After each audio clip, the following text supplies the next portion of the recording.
Hello. It looks like the stream's crashed because it's a blank screen, but It's not that blank. There's stuff around. there's stuff. But like usually I have like a cool GIF or anything. Welcome everyone to the stream. My name is John, from the channel. I'm the one who makes the videos. I have with me Ben and Caden, two friends of mine, struggling young women just trying to make it in the industry. This is basically, you've probably seen them around doing collabs and stuff with me recently. Basically, this is my Cinemassacre phase where Ben is the Justin Silverman, and then Caden is Kieran, and then our friend Kieran is Mike Matei. Yeah, we're hijacking this stream so that we can promote our own channel. It's called 1000 Stupid Words. Yeah, check out their channel. It's really cool, and I've been in two of their videos. Two of their better videos, I'd say. Yeah, you should. Awesome. Yeah, you're just gonna be in all of our videos from now on. Yeah, but yeah, so we're gonna be talking about videos. I just put out a video yesterday. So if anyone has questions or comments or anything about that, as well as just retro anime in general, and these guys, they mostly do drawing stuff, do a little art stuff. So they're gonna be drawing some retro related content while we talk about these things. Yeah. Oh yeah, we haven't done a retro anime drawing. We should on our show. Yeah. So the prompt, because my last video was about Spaceboy Soren, and I had been going through a lot of black and white anime, mostly stuff from 63 to 65, which it specifically was the era that was heavily inspired by Astro Boy, where basically everything was trying to be Astro Boy, and it was really like no one was trying to hide it.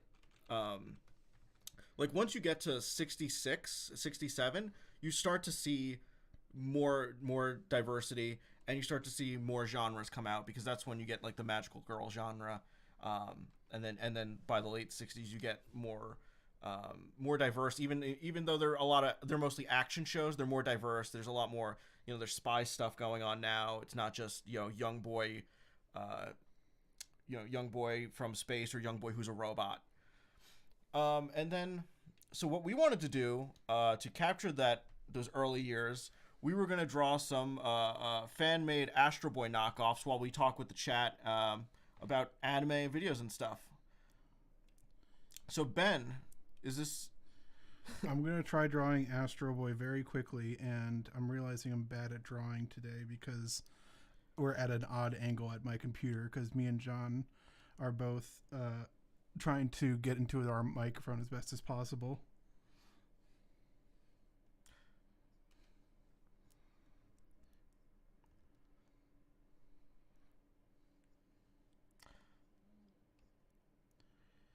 You'd think. Someone asked in the chat if I would do a Votems retrospective. That would be pretty hard, because I have seen only the first series. I don't think I've seen any of the OVAs. I've only seen the original series all the way through, and I watched it with... I'd honestly want to watch it again, because when I watched Votems, I actually watched it on the old Central Park Media releases that were in... If you've never had the pleasure of watching those DVDs, they are in 240p. The subtitles are burned into the footage.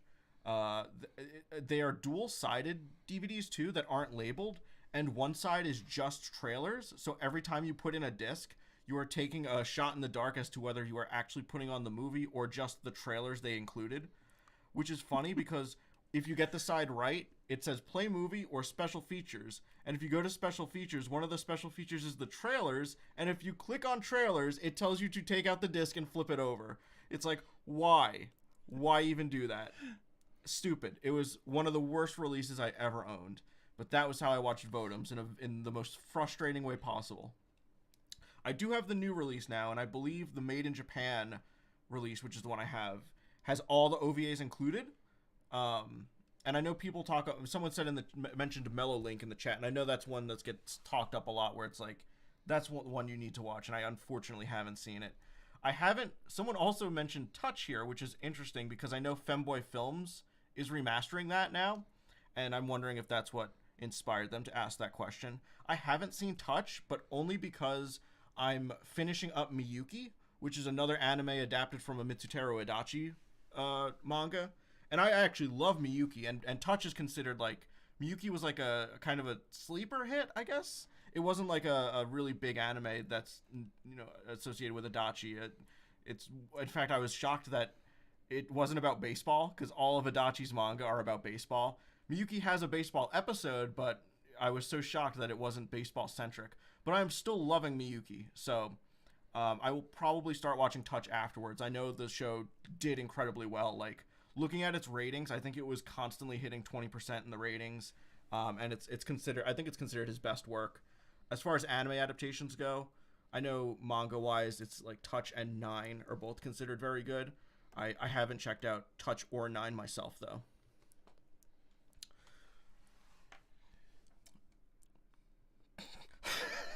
I just looked down at your Astro Boy. I don't think Astro Boy has nipples, Ben. I'm looking at a reference. Dude, if I was Dr. Tenma, I'd disown this kid too. He created a monster. You are not my Tobio. No, I think I'm spot on. I almost just spit out my soda. He looks like the Fish's big boy guy. You know what I mean? I'm gonna have him holding a burger. Holding a burger.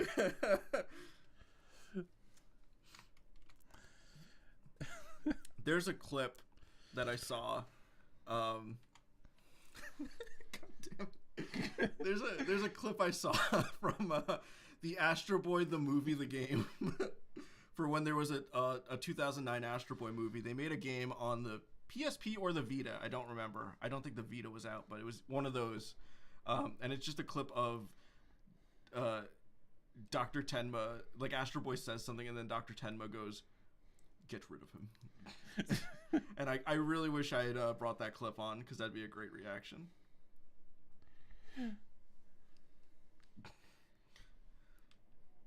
Tetsuan no Swole. No, this is my Astro Boy knockoff. It's called Strong Astro Boy.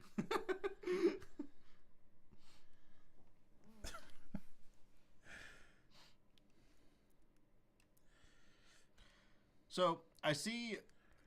I don't know what to call you because your name is very long, but you're mentioning the anime Mon Shiri Koko, and I don't know if it's just you leaving comments on my videos a bunch, but out of nowhere, I've been getting a lot of comments about this anime, and I'm finding out that it's like recently been talked about in the Lost Media Wiki. So I'm guessing that somewhere a Lost Media YouTuber did a video on it, because now everyone is asking me about it, and I've never seen it or heard of it.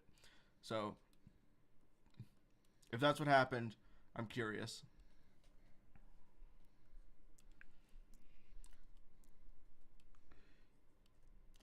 It's hard to write. There we go. That's fucking beautiful. Look at him. I've done a great job. Strong Astro Boy. Caden is drawing a picture too that is not on screen, and it is becoming more and more perplexing as he draws it. I don't know what this is. All right, I guess we'll need to... Yeah, okay. I'm trying to figure out the best way to share this while it's... Yeah, Caden is not physically with us. He passed away, unfortunately, but no, he's... Oh, wait, there's a pop-out option. You got volume 1 of the Dark Horse Omnibus. I will say I actually own a couple of the omnibuses through Comixology. That's when I was doing Cyborg 009 videos, which I will do more in the future. A lot of people are asking, and I'm totally going to continue with that. I just had some other videos I wanted to make first. But yeah, that is actually how I've been mostly experiencing Astro Boy, is reading chapters to see the context and how they inspired Ishinomori's manga, just because I'm personally more invested in Ishinomori's work. Nothing wrong with Tezuka, just more of an Ishinomori fan. And so the way I've been reading it is actually by getting the volumes on Comixology. There's also, I'm finding out, there's a ton of Astro Boy stuff that's lost. Like, I talked about the Dolphin Civilization episode in my new video with Space Boy Soren, and that chapter is like was like published as like a special that was not included in any later releases. So I don't know if that's. That might be like a lost manga chapter because it was they did a bunch of those like special edition chapters and stories. My mind went numb right as I saw Pogger's Ixer. Oh yeah, that was drawn by Caden too. Oh yeah. I don't think.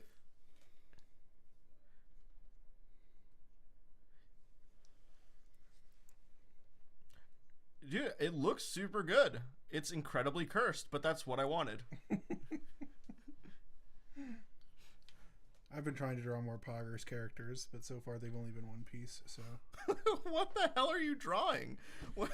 It's Yosemite Sam as Astro Boy, right? Like, I thought you were drawing, like, how all those shows have, like, the, what's his name? Ochino Mizu. The doctor. Dr. Elephun. Yeah, I'm using the dub name. Dr. Orange like Yosemite Sam. White. I don't know. That's true. Make it a light blue. Yeah, have it contrast with the red.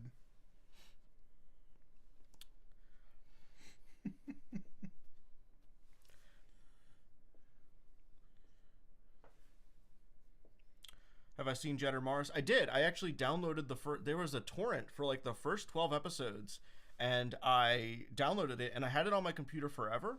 And I guess I deleted it thinking, oh, I'm not going to watch this. And if I need it again, I'll just download it again. And I've been hearing people say that like they've been looking for it. And I guess the torrents are dead or gone. But like people are having trouble finding it now. But I had it on my computer and it wasn't subbed. So after a while, I just kind of deleted it. But I guess people are trying to find it now. It's probably still out there somewhere.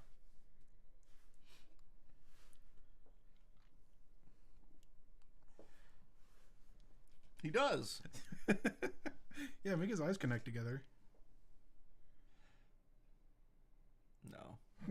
There's a thing called artistic integrity that you don't understand. I'm sorry. You just don't get it. You can't just turn someone into a Sonic OC. They need to be in a Sonic OC at heart.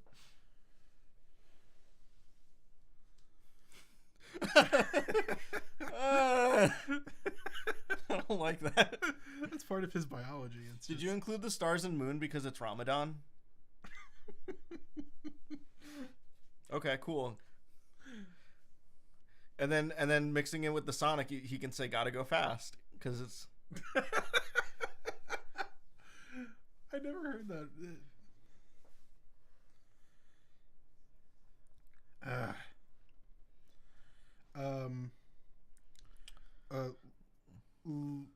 Lunar Lad, Hoshi Man. They all have names like that. It's like Uchu Senshi Hoshi Man.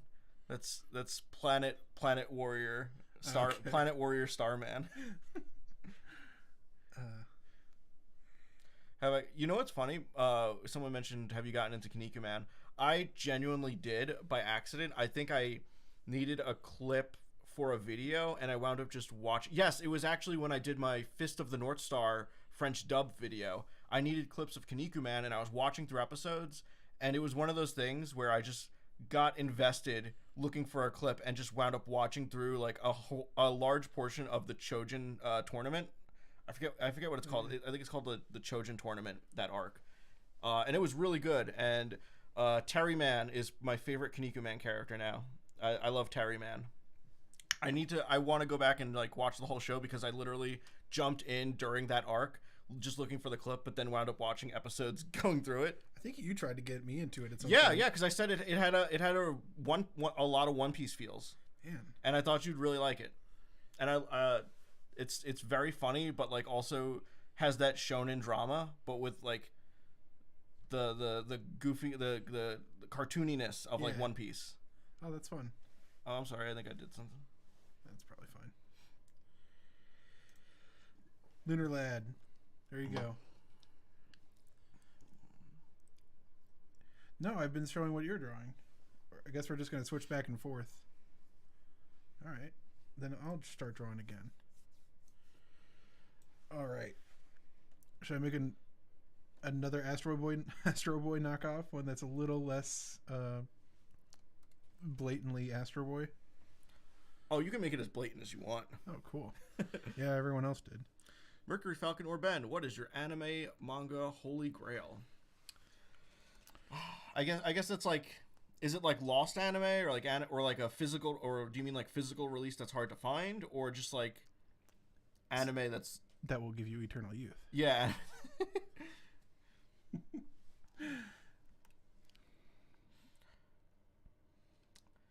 I think see, someone in the chat said I don't think that gag manga translate well. I thought Kaneki Man translated super well, especially Terry Man. Like, he has a bunch of funny quotes that like are very screenshotable, as I've learned.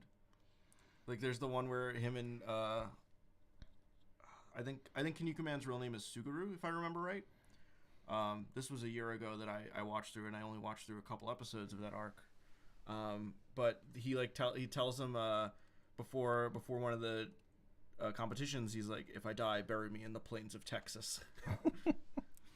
It just depends on like the manga sense of humor, though, doesn't it? Like, if it's, you know, physical slapstick, that obviously translates best. If it's situational, that translates pretty good. If it's pun-based humor, that doesn't translate. It does both, but I think it does it well enough that like it still would work. I think that the real issue is that it's one of those shows where, and I know that I've spoken with people who work in the anime industry, and it's hard taking a show, because there's shows that are like, this is a shot in the dark, we don't know if it'll sell well or if it'll just flop. And you're making an even bigger risk if it's a long show, because then you either have to release multiple sets, which means you're taking multiple chances to lose a lot of money, or you put it all in one set and it's kind of expensive, and that kind of makes people not want to test it out, basically. People are more willing to just, like, if they see something that's like, oh, $30, I kind of know what that is. Yeah, I'll pick it up. And I know that was always an issue with Legend of the Galactic Heroes, because it had so many episodes, and they were like, what would we do, 4 box sets? And it'd be real risky because of the, you know, how relevant it was and how old it was. And then Sentai Filmworks really hit it out of the park by doing it in the worst actual way possible. I don't know if you guys remember that debacle. I'm sure my chat is very familiar with the Legend of the Galactic Heroes stuff. I remember you talking about how that set was like going insanely expensive at some point. It was they did like a limited run of, like, I think they did 800 units, and each one was like $800, and everyone was just unhappy about it. Yeah, and it's like, and my answer was like, if they were that nervous of it not performing well, then just do a Kickstarter, honestly.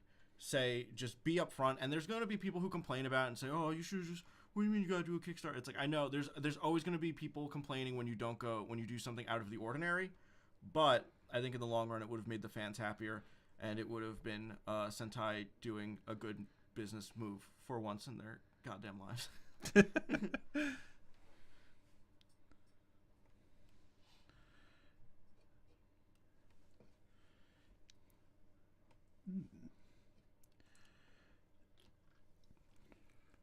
I'm checking the chat. Instead of looking at my phone, I'm looking at your screen, which means I have to look through you. Yeah. Saki Sanabashi. Oh, Saki Sanabashi is 100% real. Actually, I have it right here on my desk. I just don't want to release it. I'm just being a little jokester by hiding it, you know. Yeah, it's totally real though. Yeah. Any tips for drawing? Any tips, guys? I'm not the best at art, but I'd say just draw what you like, because if you just draw what you like all the time, even if you're not always learning something, then at least you're just enjoying it enough to keep going, and that'll make you better regardless.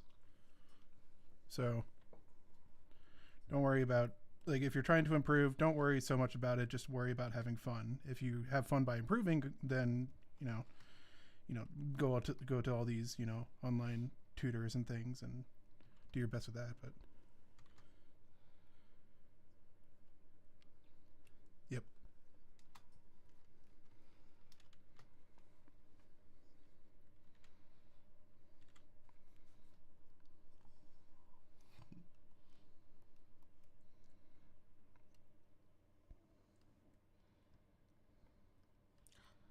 I'm seeing I'm checking what's on the screen. Yours has like a Hunter x Hunter Gone kind of feel to it. And are you Yeah. erasing it because I said that? No, I was gonna make it more apparent that it's Yusuke-ish. Okay. I'm looking at Caden's screen, and he seems to be drawing a Mega Man-esque character. Let's pull that back real quick so that everyone can see. Yeah, I'm seeing the Mega Man. There is some connective tissue between Mega Man and Astro Boy, so that works. Oh yeah. I've said in videos and stuff how like Kashan was such a huge influence on Mega Man, and then Kashan's outfit and a lot of his design elements are actually inspired by Space Ace, which was Tatsunoko's Astro Boy ripoff when they first started. Oh no. What did you do? I don't know. I'm bad with the fill bucket tool. Is this Clip Studio? Yeah, this is Clip Studio. I'm just answering questions in the comments. Oh, okay. Thoughts on Duel Masters? Duel Masters, the card game, incredibly good. Very good card game. $2. Thank you. Keep up the good content. Super chat. Thank you. Happy Ramadan. Thoughts? Yeah, my thoughts on Duel Masters. Duel Masters is a great card game. The anime is my view of the anime is incredibly skewed by the English dub. I've never seen it in Japanese. I know that there's a lot of people in the TCG community who still follow it because there's like a ton of Duel Masters animes and spin-offs now, and I know that there's a lot of people who follow it. I'm not into it, but I love that the original card game, and I'm glad that modern card games take a lot from it because they've done a lot to improve the card game space. There's a lot of elements in Duel Masters I like. I love the shield mechanic. I love that a lot of card games have basically come up with their own style of that. It's basically like if Pokemon's prize cards were good. I haven't played Duel Masters. I played a decent few card games. It's a simplified version of Magic the Gathering with a better life system. Oh, nice. And I highly recommend it. I do enjoy Magic the Gathering, even if I shit on a lot of stuff Wizards of the Coast does. But I still think Magic the Gathering is a fun game, mostly, and especially if you play with friends. Yeah. So, I'm not seeing the Astro Boy elements in your Yusuke. Oh, yeah, I forgot about that part. Hold on. Just have him... Okay. Have half a robot face. Let's make it symmetrical. What do you think about the main character design in Mon Cherie Coco? I don't know why you think I know everything about this show. I've never heard of it until like... You don't know what the main character looks like? I know it's a girl who dresses up in outfits. I know it's like a fashion show from the early 70s, and I know that there are people in my comments talking about how it's lost media. That's all I know about it.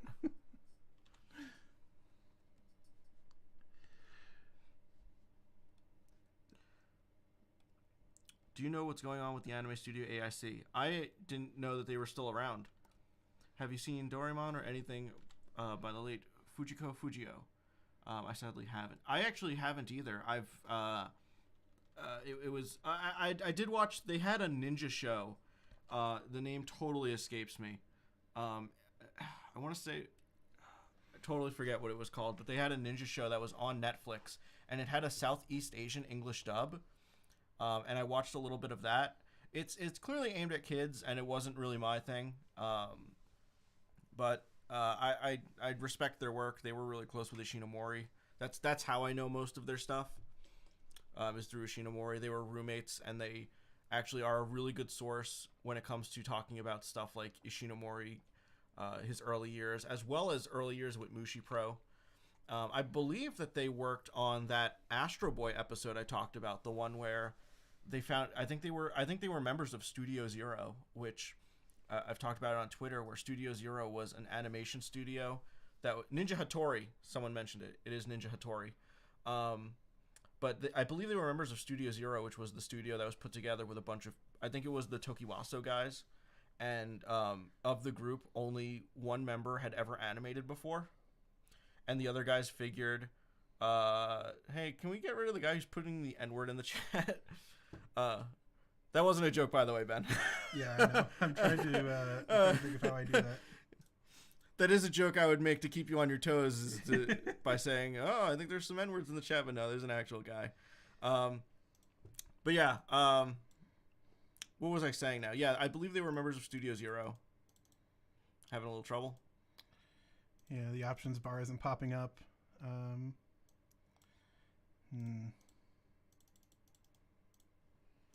Well, let me try. You guys talk for a second. I'm gonna try to. Yeah. Well, so what are you drawing there, Caden? It's just a cute Mega Man-ish Astro person.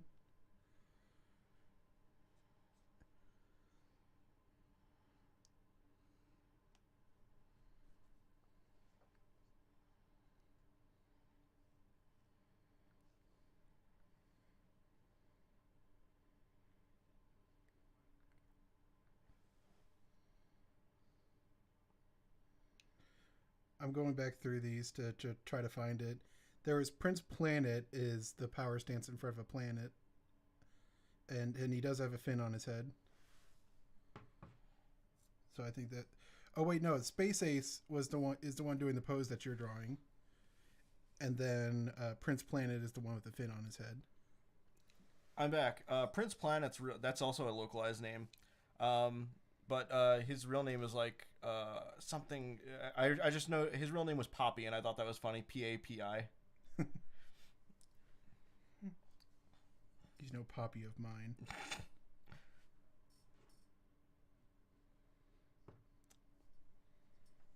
Look at you coloring your stuff in. I can barely draw right now.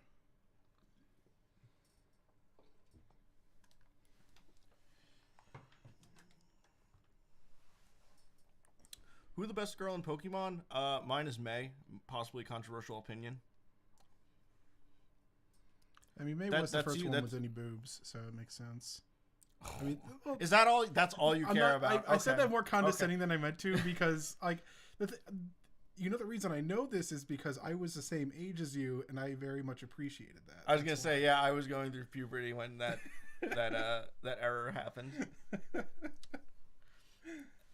And I remember when everyone was going like, "Oh my God, Dawn is the cutest," and I think I was still like 15. I think I was going through my phase where it's like, I'm too old for Pokemon, and so I only played it when people weren't around. Plus, she's just all right. She's mid. But I think my favorite's actually probably still Black and White's girl. Mm-hmm. Yeah, I think let's test this out. I don't know if we. It seems like people can hear me and Ben. Let's see if you guys can hear Caden. Caden, why don't you tell us a little bit about yourself and the chat? If you can't hear him, tell us. All right, go.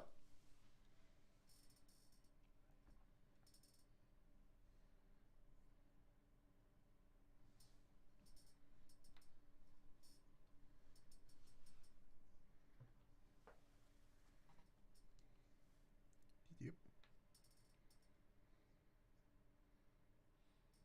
Okay.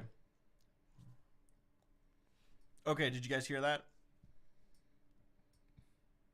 Nope, we can't hear you, Caden. Can't hear him at all? Uh-oh. You want to work on that, and I'll just answer chat questions? We haven't heard a single thing from him. I'm so sorry. To be fair, you weren't missing much. He's mostly been keeping drawing, but man. Oh, you know what? I think I know why. Because even though it's displaying as speakers moving, I forgot to add an output sound source to the scene. Our apologies, Caden. God forgives.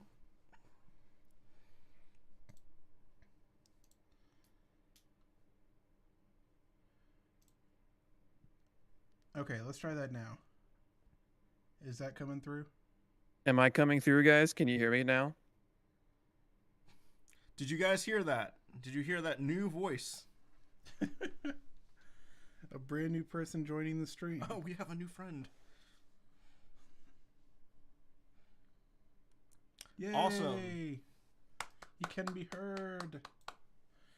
Hi, nice to meet you all. Wow, for the first time, Caden live on air. Woo! So if, like, for a while there, then it was just Ben having a conversation with himself. like a lunatic. Uh, Yeah, turn him back off. I think actually that might be because the volume might be. Oh, he might be a little louder. Our apologies. All right. That should be fine then. All right. So, was there anything that you said in the past, like 20, 30 minutes that? Yeah. Thankfully, all your hard right political opinions got censored. Thankfully, so I can say him again.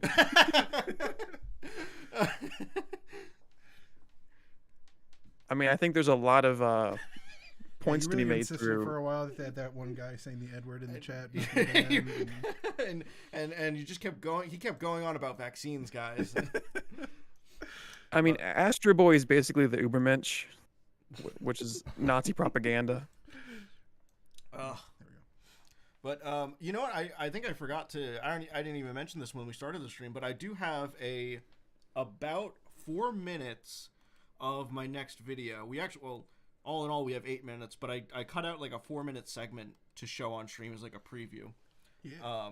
And I thought I would throw it to the chat and see if people want to see it, because I do a lot of these polls on my Patreon where I ask, the two things I've always asked is, do you want to see editing streams where it's like me editing and talking about my choices for clips and things I've included and stuff like that, or also like showing previews of videos, because sometimes a video, I can be working on a video for multiple months, and sometimes just like, I don't know, keep you, let you guys know that I actually am working on stuff. I've always offered to like post previews on Patreon, and people have always said no.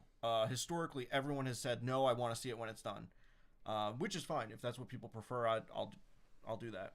So I'll throw it to the chat. If you guys want to see a preview of the Yu-Gi-Oh video, it's a 4-minute preview. We have 8 minutes done right now. The full video is going to be about 20 minutes. Probably. I'm the one who's editing it, by the way.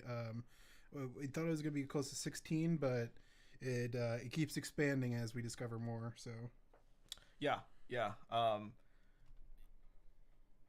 And throwing it out there, Ben is editing this video for me. He's doing it for free because he's a really good friend. But I've also been working to transition from using Sony Vegas to Adobe Premiere. I'm kind of tired with Vegas, and I see a lot of people making some really cool stuff with Premiere, and I've just been like, I need to make that stuff. And Ben has been showing me how he can do that stuff. So the Yu-Gi-Oh video is going to be like way more polished than my Soren video, even though it should be coming out either end of this month, beginning of next month. Soft deadline. That's what we're hoping for. But yeah, I'm trying to I'm using John for my own nefarious purposes as well. I'm trying to find some work editing, which if anyone here has a job opening. Yeah, no, I mean, obviously send your, wait until my Yu-Gi-Oh video is done, please. We don't want to distract. Right, I'm joking, obviously. Yeah, if anyone's looking for an editor, Ben's trying to become basically an editing assassin, an editor for hire. Yeah, that's what they're called. Not freelance. That's that's too demeaning of a term. That's so old. Subscriber. Thank you for subscribing. Mercury Falcon, Ben, and Caden, are you interested in Gundam Cruise Doan's Island? Yes, I am. I am in this weird boat where I didn't watch Doan's Island when I was watching the original series. I watched it way later because it wasn't on the DVDs, and everyone said it was bad and you don't need to watch it. And so a couple years later, when I finally did sit down and watch the episode on its own, it has janky animation, but I am so used to animes having episodes with bad animation that, like, it didn't faze me. I've honestly, I watched it and said, I've seen way worse episodes of anime that, like, episodes where they just tank. Like, I've seen way worse episodes. So Doan's Island didn't impress me in its mediocrity or badness. I think the still images are definitely funny, but I am interested to see the movie. I hope it's more than a meme. I would love it if they did something really cool. I don't know who's directing it. I know it's not Tomino. I don't. I think Yasu. I'm not sure if Yasu is working on it. That feels like a Yasu thing to try to remake Doan's Island, but I'm interested. I'm definitely interested. And I don't know if Ben or Caden are big into Gundam. I infamously hate it. Okay, well, you're not going to get along with the chat. No, I appreciate. I understand it. I just big robots is not a pull for me, and so it's just not my thing. Yeah, Chad is my friend who is my Gundam friend. So, I watched you, is that the one with like the lumberjack machine? That's. I mean, are you talking about G Gundam? That's probably Is that I don't know. I know that there was like a tournament or something, and like every country has a Gundam. That's G Gundam, and okay. According to the chat, Yasu is directing it, so that might be interesting. I don't always agree with Yasu's directions. Some of his decisions for the origin I wasn't a fan of, but Yasu is still a very talented artist, and I do respect his work. So I'm interested to see what he does. Let's see. There was something else in the chat that I thought was interesting. What if Old Testament was reinterpreted by Shitari Ishinomori? Old Testament in Ishinomori style would be interesting. There are those they're history books, and I think Ishinomori had a series of it too, but there's a series of history books by Tezuka. I don't recall the name, unfortunately, but they were actually at Half Price Books the last time we went. Oh, yeah. And I remember because we were going through Japanese language books, and out of nowhere, there was just a book that had Nazis with swastikas on it, and I said, okay, well, I need to see what this is. And I picked it up, and I turned to the first page, and it's Tezuka's little self-insert of him, and this is a Tezuka book. And it's a series Tezuka made where it was in Japanese, so what I gathered from going through it was that it's a series where it's like these aliens that go through time, and they experience it's basically learning about history by these kids and these aliens traveling through time and seeing it happen. And they happen to have the World War II edition at Half Price Books. Oh man, it's like it's audio. They're saying audio is really low. Oh, like Caden's audio or all of our audio? It sounded like all of our audio. I said that New Yorkly. I'm sorry. All of our yeah. All right. Well, let's just up it. That's me having one phone conversation with my sister, and my speech is just destroyed.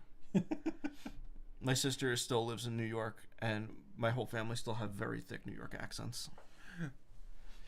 Did you buy the book? No, I didn't. Could you imagine walking up to the Half Price Books thing and you're just like, just this, and it's the book with the giant swastika on it?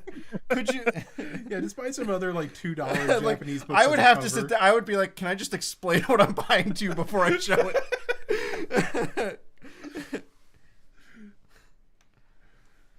Was this a Tezuka manga? Yeah, it was, and it was like volume 15 or something. So there's like a huge.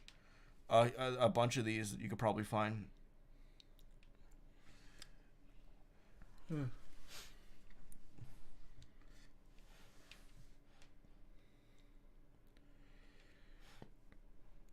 right, so I did adjust the audio a bit. Is it coming out better for anyone? Yeah, hopefully it's not too quiet now. I'm just hoping that the background noise doesn't pick up.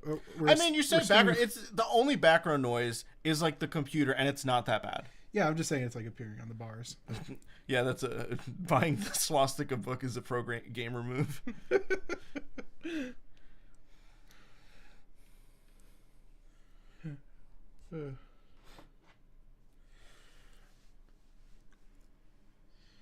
Yeah, Caden, you're just cranking out these drawings. I'm trying to reach my drawing tablet from like an extra couple feet away because me and John are both leaning into a mic, so I'm having a bit hard of a time drawing compared to normal. That's excuse. Fine. I have like nothing to add to the conversation, so I can do the drawing part. Perfect.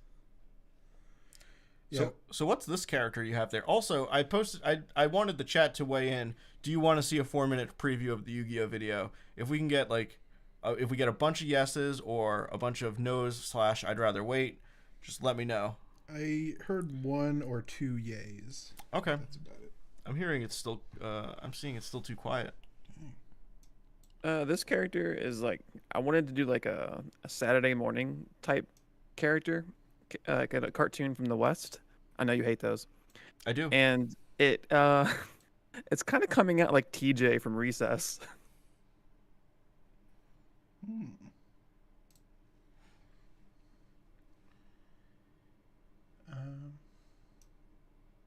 People want to see a Yu-Gi-Oh preview. All right. Oh boy, it's pretty good. I don't think I've seen the newest version of it, but that Ben's editing is just so slick. Thank you. I've maxed out the audio, so hopefully that's going to be at least somewhat close to acceptable. I hope you guys... We're getting more yeses than... Oh, he was joking. Don't do that to us! Yeah, don't do that. You're scaring us. I guess we can say we can show a preview. If you still want to be surprised, I guess you can mute it or like keep it on a second monitor for 4 minutes. Or I mean, you'll still have plenty of video because, like I said, it's 4 minutes. It's a little less than 4 minutes, and the full video is going to be like 20 minutes long. Yeah, we'll count it down for you to turn off for 4 minutes. Yep. I think it came out to almost exactly 4 minutes, so we can just go with that if everyone else wants to watch it. Got to make sure it's Hey, while Ben's getting that set up, if anybody wants me to draw a Astro Boy based off of like an idea of yours, put it in chat. yeah. Let's Yeah, someone mentioned the third-eyed one has 2 crappily translated versions online. We read through one of those. the mangas, yeah. Yeah. I found 2 chapters online. That's all I could find, but I only did a couple Google searches. All right, this is going to autoplay the video, so I'm going to try to stop it real quick so we can prepare it properly. I don't think you... Oh, that's me. That's what doesn't he think we do? We'll have to hear. All right. Do you just want to try to play the video now, or Is everyone ready and hyped? I can't hear you. type H in the chat for hype? Type H on the chat.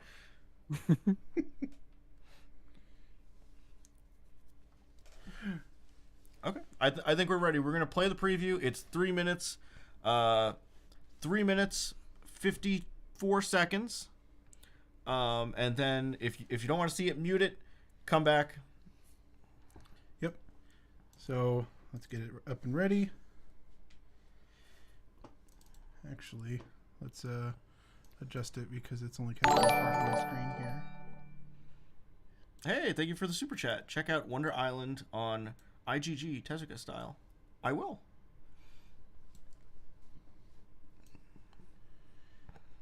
Just getting the dimensions right. Don't mind me.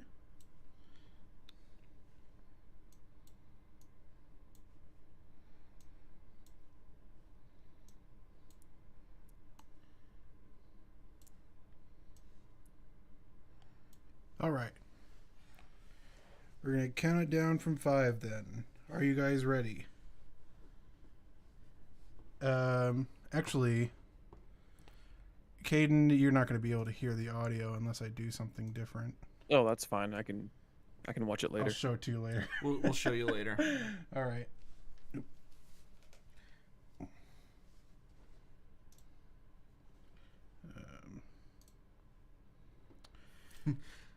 Okay.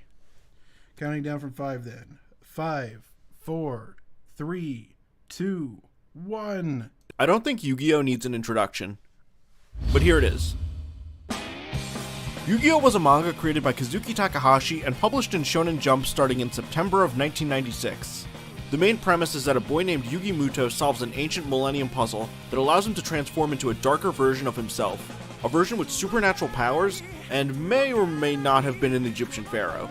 Spoilers.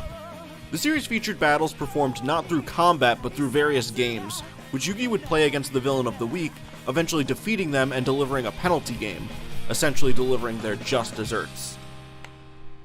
This is Mitsumi ga Toru, or the Third-Eyed One, created by Osamu Tezuka in 1974, though the anime adaptation wouldn't come until 1990.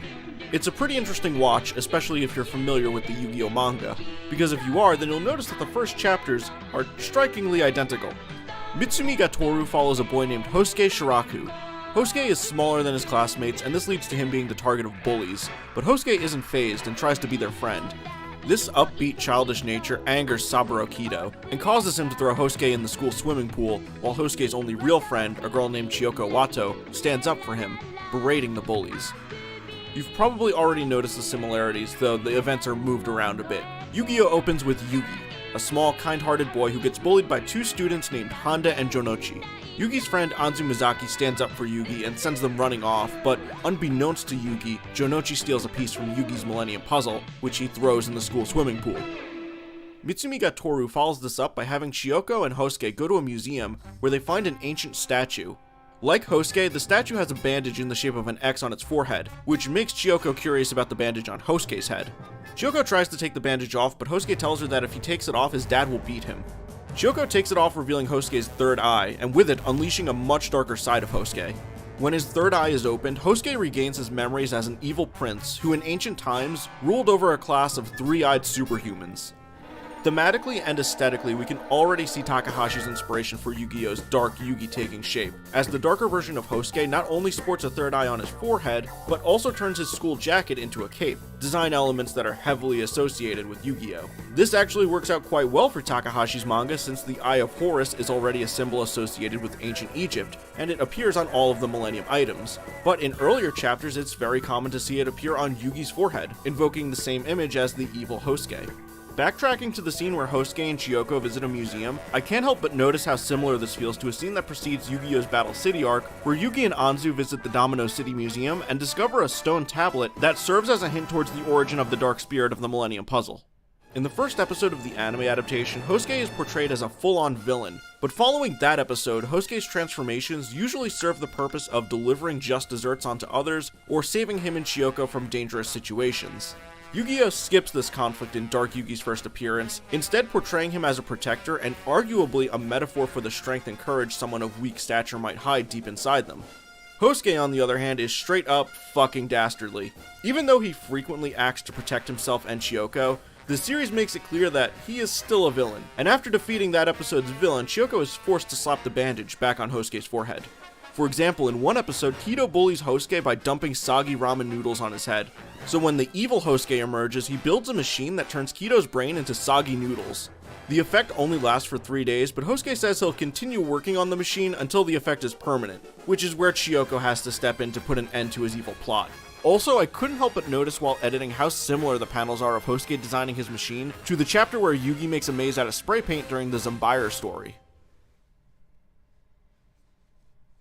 Ta-da! That's it. Yeah. We've done it. Yeah, it's looking really good. I really like what Ben edited, and I'm hoping that once I've mastered Premiere, I can make all of my videos look that good. Well, the hardest part is those comic panels with the animation, and that takes a lot of effort. I'm not sure if it's worth doing that. Looks like someone asked, hey, fan of old media, have you guys seen Attack Number 1? I haven't seen Attack Number 1. I know of it, and it's funny because I recently, I did actually download it. Funny story about it though. Me and Petsu-chan, who's also a retro anime guy on Twitter, does a lot of research and he has a lot of threads talking about old anime and manga. Him and I were actually talking about what was the first show to have what was the first the first anime to have a character who speaks English. And the earliest example I could find was there's an episode of what's the show? Sarutobi Ekchan. It's a Ishinomori anime from 71 to 72, I believe. And the final episode has Ekchan's American doppelganger show up, and she says a couple of sentences in English, and she says some Japanese phrases that with a heavy American accent. So that was the earliest example of like of a person speaking English in anime I could find. But he actually pointed out that Attack Number 1 is probably the earliest because there's an arc where they go, where the team goes to America, and there's Americans saying full-on English sentences. So, as far as we can tell, that's the earliest example of someone speaking English in anime. And I also know that I believe it's the Italian, I believe it's the Italian dub where they combined Attack Number One and Attacker U, which are two different shows, but since they're both anime about volleyball, they just kind of put them in the same universe. I think they made the main character of Attacker U the girl from Attack Number One's cousin or something. It's like a very loose connection, but they tried to market it as like a sequel, which is a really interesting idea. They basically had their own little Robotech going on. But I thought that was interesting. I don't think Attacker U is as good as Attack Number One. I know it's by Knack Productions. I've heard it's one of their better series, but Knack Productions is not like a sign of quality in any means, by any means, I should say. So Knack Productions, for anyone unaware, notorious animation studio, best known for Charge Man Ken, but also they did the Rainbow Man anime, which is now lost and believed to be, you know, like they also did. What was the other show they did? They have a couple of OVAs that are just like absurd, like those really low budget Yakuza OVAs. I think I've showed you the ones where it's like they mixed in anime with live action stuff. I'm trying to recall that. I don't. They're very bad, but they're interesting. But yeah, Knack Productions is not a sign of quality. So I've heard Attacker U is probably the best thing they've done, but you know, what does that mean really?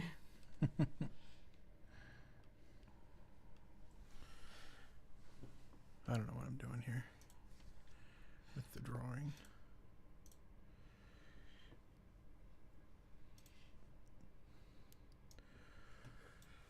Ugh. So, what are you drawing now? I'm seeing some Yu-Gi-Oh influence here. Yeah, I'm drawing. I'm drawing a three-eyed Yu-Gi-Oh. Oh, okay. Okay, now Yu-Gi-Oh knockoff. Okay. Yeah, just reminder to everyone. Ben and Caden have been really helping me out with videos lately, videos and other stuff, and I've been on their channel. It's 1,000 Stupid Words. I don't know if you. I think you guys talked about possibly changing it to something. I remember Sketch Life being like. That's up in the air. Let us know if you like that name. But yeah, 1,000 Stupid Words is just my Twitter username, so that's what we're going by now.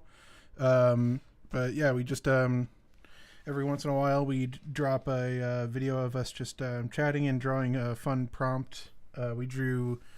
I'm not sure how much your audience knows about Chemo Fujin, but we got into that for a while. Yeah, I by the way, Caden, I have your copy of Chemo Fujin that I was going to mail to you, but if you just want to come over and visit, I can hand it to you, which would be easier than me buying a stamp, just throwing that out there. Yeah, that could be arranged. Awesome. I don't want to alarm anybody. Like, my keyboard died, and then my mouse died. So I don't know what's going on. All I can do is draw. And about that, I saw somebody in chat said they wanted me to draw a Chinese Astro Boy. John, what does that mean? Does that mean anything better than? I mean, I don't think there's any hidden meaning to that. Like a Chinese knockoff. Like, so what would like a Chinese anime knockoff look like? It's funny because when you talk about anime knockoffs, Korea is the place you go to for anime knockoffs. I've been researching Run Hani, and there's a book on Korean animation. It's in English, so that's been like my main source. I think there's a guy named Sun Wukong, I think is his name, and he has a 20-minute video about the history of Korean animation, and I'm 100% sure he used the same book I'm reading as his source because I'm seeing a lot of the same information. So his video, if you don't like reading, just check out his video. But yeah, Korean animation is. They've just had so much. It's such an unstable political climate, and they've had so. You know, everything has that country has been through so much hell that they've never been able to focus on their animation, and it's shown, unfortunately. And so only in the last 20 years or so have they really been making stuff that people,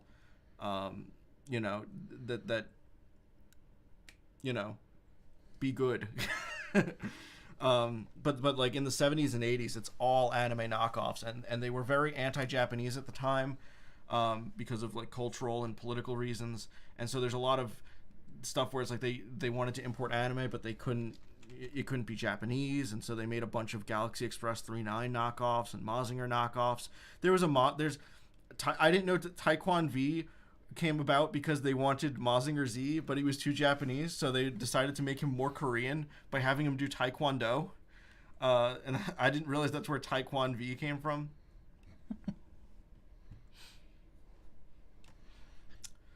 And that person who asked about Attack Number 1 also asked about the Tezuka prequel mangas, Young Blackjack and the Astro Boy prequel. I don't know much about the Astro Boy prequel, but I did check out the Young Blackjack anime, and I will say I was disappointed in it. I didn't care for it. And I talked a little bit about that when I was on the Manga Mavericks podcast. We talked about Dororo, and we specifically talked about how there's an arc in Young Blackjack where they do basically recreate the story of Dororo, but instead of him being a samurai, he's a doctor, and his father Daigo, the villain, is like the director of a hospital that's trying to kill him. It's not very good. I don't like it. I don't like it's so Blackjack's design is supposed to convey his character. That's why he has the scars. That's why he has the black and white, because he's not like a just straight good guy. He's a very he's a damaged character. He's not you know what I mean? He's like an anti-hero sort of. Yeah. And it's weird because I understand that like in the continuity, he would still look like that as a teenager because he lost his face as a child. But like the point of that is to convey that everything he's been through has made him that character. And so the fact that he has that character design as a young man when he's happy and being nice to people is weird. And it's like, I understand that canonically he should look like that at that point in his life, but it's like, it's not the point of his design to get across his character like that. And so that was just something that frustrated me. And I know that if they didn't do it, people would complain, oh, he's actually supposed to have those scars. He got attacked by a lion when he was a child. And it's like, I understand that, but he's acting so nice and kind, and like, I don't know. I don't. And if that's how Blackjack acted at that point in his life, then that's not the interesting point in his life, I'd say. The interesting point in his life is where he's a doctor for hire who's lost his medical license, but he's so talented that these rich people are hiring him for these absurd medical illnesses and diseases and stuff. Or like, there's an episode of The Third Eyed One that rips off a Blackjack story. Yeah, I saw a bit of that. It doesn't rip it. I mean, it's not ripping. It's all Tezuka, so it's not ripping it off. But they adapted a Blackjack chapter for this Third Eyed One anime, because there's the story where Blackjack goes to the hospital that's all controlled by computers, and Blackjack's very like, no, you can't trust a computer to do all this. There has to be a human doctor, and then the computers go wild and take over, and hijinks ensue. And then they adapted it for The Third Eyed One, where the hospital goes crazy and it implants its AI in the babies. Yeah, they're evil babies. And the babies start attacking. And it's funny because they're being attacked by the babies, and they're like, well, we could overpower them, but like, I don't feel comfortable hitting a baby. Like, they actually just basically say that. Yeah, I took a clip of him, like, I'm blanking on his actual name. Hosuke, yeah. Where the evil Hosuke is about to bash one of the babies in with his spear, and I thought that was a good visual indicator of that he's not a good guy. He's not particularly nice. Like, he could be a bit better, probably. Yeah.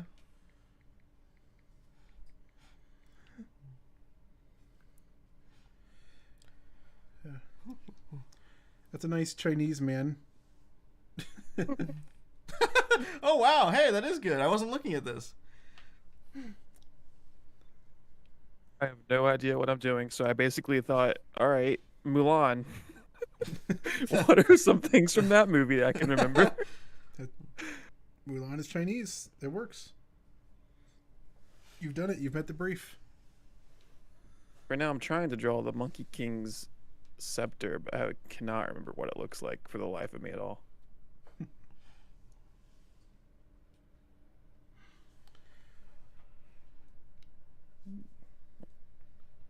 There we go. I'm trying to think of what I should draw next. I saw a couple of suggestions, and I'm trying to think of a way I can pull anything off. Give me the one you don't want. It's funny. Someone put Lol Mushu in the chat, and I just remembered that that's the name of the dragon. I was gonna call him Dojo, and I'm remembering now that is the dragon from Shaolin Showdown, the Wayne Knight dragon. And that was the closest Kids WB got to anime for quite a while. Jackie Chan Adventures. Yeah, that's true. Dude, I fucking love Jackie Chan Adventures. Well, Kids WB also had Yu-Gi-Oh, so Jackie Chan Adventures is good. I think the last season did not do it for me, but like it has more good than bad, I'd argue. Yeah. Yeah, I remember liking it a lot. I like that it had distinct like sagas and they had proper conclusions to them. It's like it's so rare to get a nice like Toru becoming a good guy and then just like that becoming like the new status quo. I thought that was really cool. Yeah, I love continuous stories. I notoriously hate episodic stuff. Part 3 of JoJo's is my least favorite because it's so episodic. Like that's how bad it gets. People are gonna call you a hipster, but I understand, like, because I know your taste. That makes sense. Yeah, I just love a nice extended continuous storyline. Keep it going forever and ever, and then that's why One Piece is my favorite. Dude, I loved the Oni mask arc as a kid. I love the episode where Finn gets a mask stuck to his butt. Dude, because like you wear the Oni mask and you can become the leader of a clan of Shadowkan, but Finn sits on one and it gets stuck to his butt. I don't remember that. I don't remember too much past the first arc where they're getting the talisman. The talisman arc is very good. Like I remember there was a point where someone was jumping between all of the big demon lords or whatever they're called in their own dimension. Yeah, that's probably the second arc because the second one is resurrecting Shendu's brothers and sisters, basically. Yeah, it was those guys. So I only saw like a few episodes of that season and most of the first. Never forget the time Blackjack teamed up with House MD. I've seen that. It's very funny. It's like a I think it was a promo in Japan that they were airing both shows in back-to-back time slots. And so it was. What was it? Mixed animation reality? Was it no? It was they would play clips with the Blackjack anime, and then it would go to live action House. Oh, nice. Or was it? I think, or maybe it was Blackjack like talking to House, and it was just like literally just dubbing over Blackjack footage, and then it was something. It was in Japanese and it wasn't subtitled when I saw it, but making an abridged series out of it. Yeah, which is always great. Like all those Kids WB things are resurfacing now, and yes. those are so good. They're all great.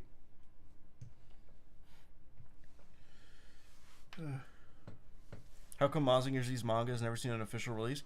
Mecha stuff that isn't anime, and even stuff that is anime, isn't as Mazinger is a very old series. I mean, I can't believe we don't even have a Blu-ray release. I was gonna pick up the DVDs, but the only thing stopping me is I know that like Discotek has just put out Devilman Blu-rays, and I'm like, well, I don't want to buy Mazinger on DVD if they're going to put out a Blu-ray next year or something. So I'm waiting on that, but I also feel bad because a part of me is also like, but if you don't buy the DVDs, they aren't going to think anyone wants it. And it's like,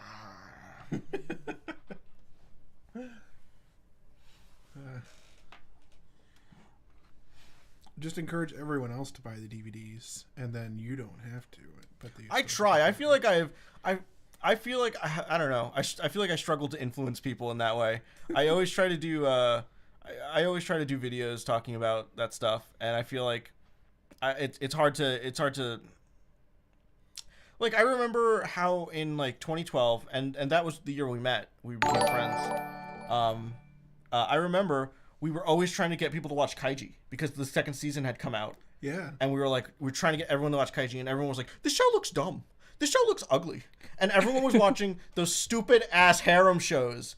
It felt like all that was coming out was these shitty like CG heavy. All the mecha shows had bad mech design and were super CG. And then we were trying to get people to watch Kaiji, and we're like, I love these characters, and I love this story, and people were like, oh, it looks ugly, it looks stupid. And I didn't watch Bakshi until years later. We need to try another round of propaganda now that Squid Game is so popular. That's what ADV or not ADV. Yeah, they're the dub. They announced they're dubbing it I'm so excited. after a bunch of articles about Squid Games mentioned it. They decided they were going to dub it, even though they already dubbed Tonigawa, which has the characters of Kaiji. They're so It's the fucking unimpressive dumb. sequel. I can't believe how it's infuriating. No one and we've talked with Kieran, and Kieran, if anyone in the chat, your Moonstone, the streamer, Team 4-Star, very very good friend of ours.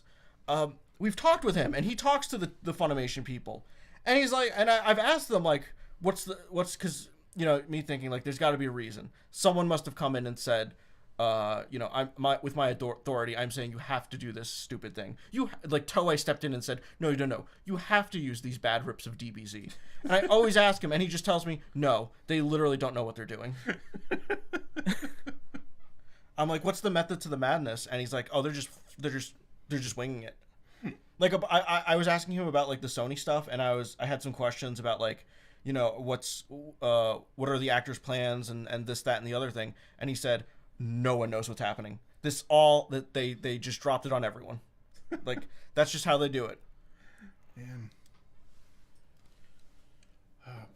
I'm looking forward to the Kaiji dub at least. Like I think I have that on record as the only subbed only anime that I've watched through twice. The guy in chat says the English dub of Kaiji was a crime. So who's lying, Ben? English dub of Kaiji is a crime? That's what this guy says. How? Conquest Comics. What's it taken away from you? First of all, there's no English sir? dub yet, so it's like I don't know how you know that. Or maybe Tonigawa has because Tonigawa has an English dub. Maybe the Tonigawa dub's bad. I don't actually know. Maybe they just. I love the Japanese of Tonigawa because the narrator in that is Cypher from Cypher the Video. Jay, whatever his name is, he's an American that lives in Japan, and that's why when the narrator goes, Tonigawa number 2. Yeah, it just immediately shifts. It's the fucking Cypher the Video guy. I couldn't believe that. He's only in like 3 anime, and it's 2 of them are Cypher and Tonigawa. Yeah. There was a dub of Tonigawa. What are your opinions on the Pokemon Adventure manga? Ben, that's a you question. I love it. I honestly, I don't know why. Pokemon absolutely has enough bandwidth to make it an anime, running alongside the original. They don't have to stop the original, but it's perfect. It's kid friendly. People always point to like the dead Pokemon and stuff. First of all, they retconned it. That one Pokemon didn't actually die. Second of all, that was the rare horror chapter. Everything else is extremely kid friendly. It's like 11-year-old skewed. But it's a very good story with solid characters that isn't afraid to change main characters in order to keep things fresh for each generation. It's a lot of fun. I own the first 3 generations worth of manga, and I think those are awesome. Ben has always talked those up, and it's funny because it feels like they just keep shooting around Pokemon Adventures because they do all those OVAs, the Pokemon Journeys, the Pokemon Visions. Pokemon Origins. Pokemon Origins. That was very, very similar to the Pokemon Adventure vibe, and I'm just, in fact, that was darker than Pokemon Adventures because the Pokemon they had that very intense scene where like a Charmander was biting a squirrel, or vice versa, and they were like screaming in agony. Yeah, like Pokemon Adventures didn't get quite that bad, but it's weird to me that they don't just go with it because it's long running. It's got a lot of potential to have its own excited viewer base. I don't understand why they don't go with it. I will say, as someone mentioned, released Japanese Pokemon. I have watched episodes subbed, and my issue with the subs is that I am okay with them using the Japanese names for the characters like Satoshi and Takeshi, which is Brock. My issue is that the Pokemon names. I need the Pokemon names to be translated. I don't want to read about Fushigane. Please, Charmander, Bulbasaur, Squirtle. Translate localize the Pokemon names, but leave everything else in Japanese, and I'm fine with that. It's kind of like what they did with. I actually love how they adapted Yu-Gi-Oh for the subs, where all the card names are their localized TCG names. All the character names remain the same. It's Jonochi. It's Honda. But like the card names are the names that they have in the official TCG. Yeah, I feel like it would be impossible to keep track of them otherwise. So yeah, I would agree. But it is funny when the like Yami Bakura is like Kurita, and then in the subtitle Sangan. Yeah. Do you guys like Zatch Bell? I liked it when it was on TV. I know Chad has a friend who like Zatch Bell is one of his favorite manga. I know that they're doing a remake, but I haven't seen it subbed, and I understand that it's quite different subbed. Maybe not too much. I don't think it was like a 4Kids job or anything, but I think there were some edits on the TV version.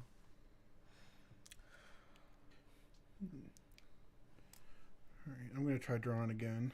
Funimation dubs are worse than 4Kids. My issue with Funimation dubs, and we watched the Dress Up Darling dub, Yep. and then I turned to the subs. They do this thing where they have characters use slang, and I noticed it in My Hero too, because I checked out the My Hero dub, Oh yeah. where characters use slang that I don't think real kids use. There's I know in Dress Up Darling we made fun of it because there was like a guy who went, "Whoa, totally epic," and I'm like, this is like a 16-year-old, and then it's like something a 10-year-old would say, or me, like a 10-year-old or me would say. It's particularly like prevalent in background characters. Yeah, and I've noticed that in My Hero too.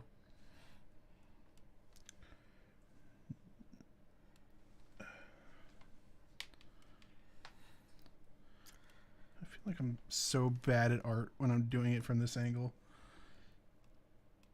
And no one's gonna believe me when I say that. He's actually in a throne right now, and he's wearing a little Burger King crown.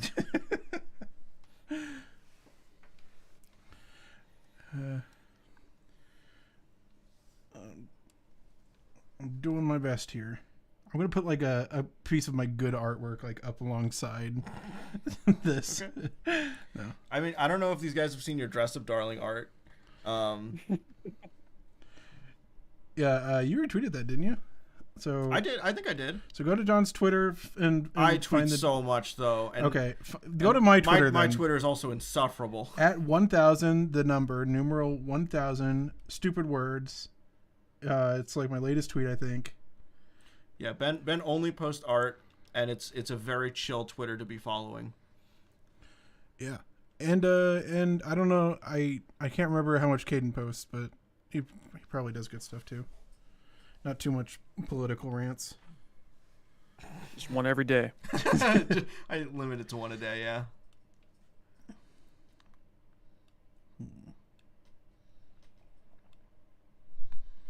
Oh, I'm drawing another abomination.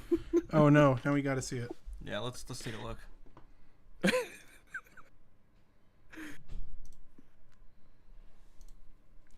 Oh no! What the?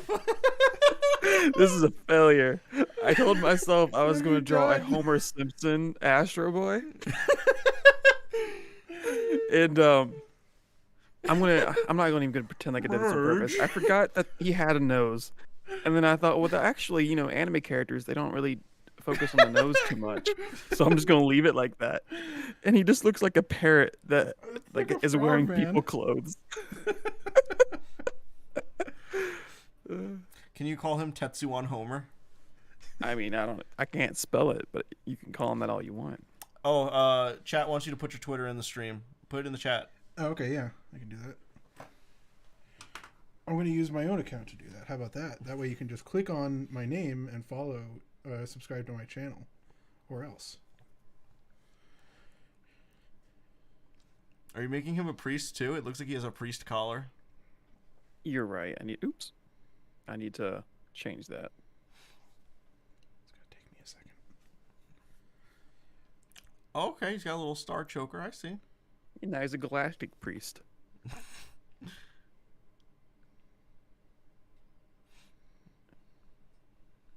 I don't know how to proceed from here.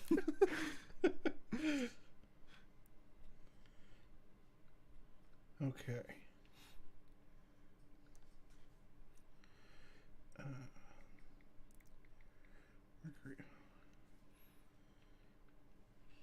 How confident is your Homer Simpson impression?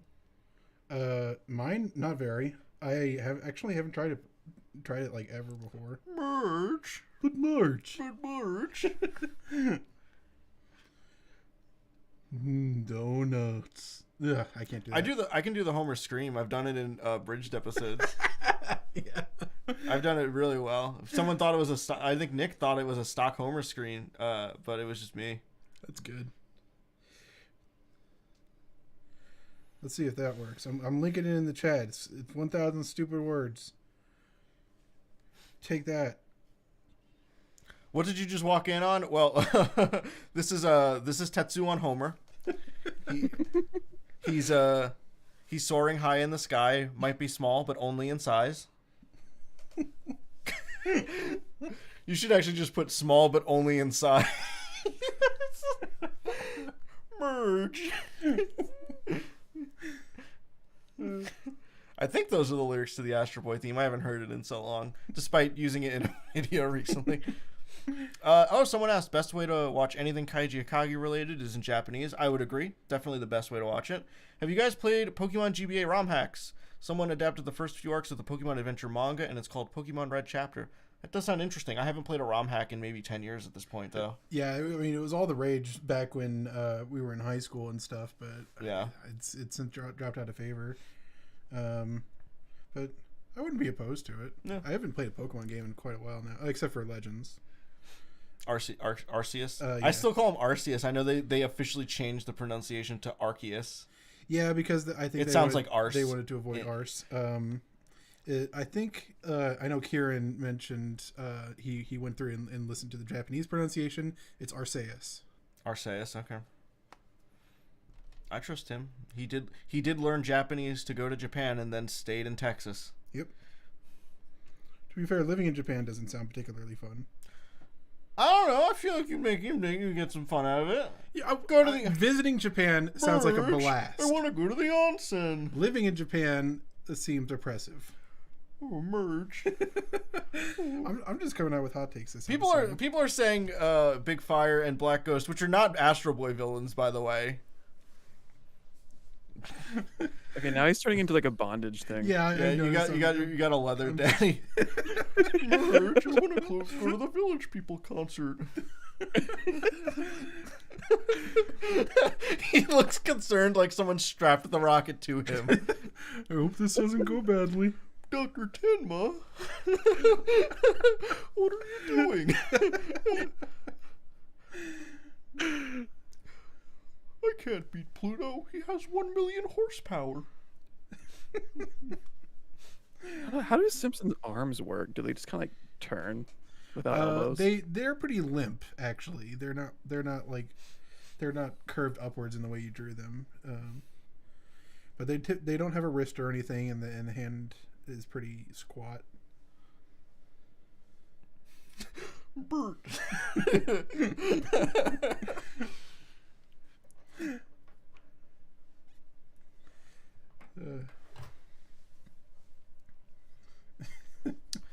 Danny Boy actually asked an interesting question. Do you think the reason Saint Seiya never caught on in North America was due to the work of art known as Deke's Knights of the Zodiac being the first exposure of people?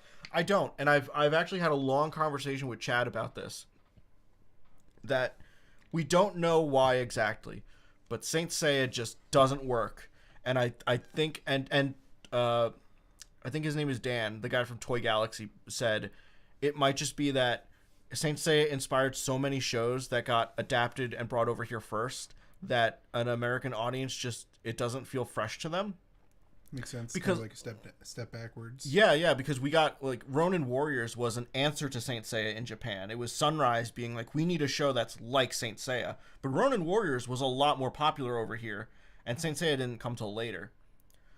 So it could be something like that. I know Chad originally said like, oh, it was because it came over, at a wrong time. But we looked up the years, and I think the Knights of the Zodiac dub was maybe around 2006, and then there was the ADV release, which was a more honest, which was a closer dub, and that only got 2 sets in.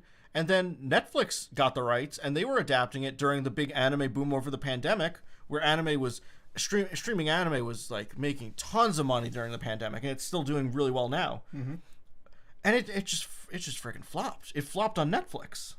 Like it can't catch a break, and it's unfortunate. And they lost the rights. Now it's not even on Netflix. Thank freaking God for pirators who saved that dub, because Netflix was like, we don't even want it. We did a dub, and now they deleted their own dub, taking up space on our hard yeah, drives. for real.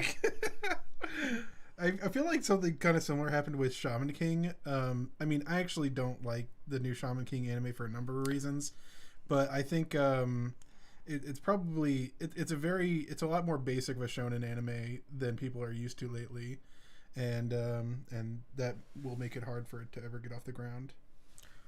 For sure. And I know that, like, well, it's funny because I remember when I was getting into JoJo's back around 2009, 2010, everyone who was new to the community, myself included, was like, oh, so this is like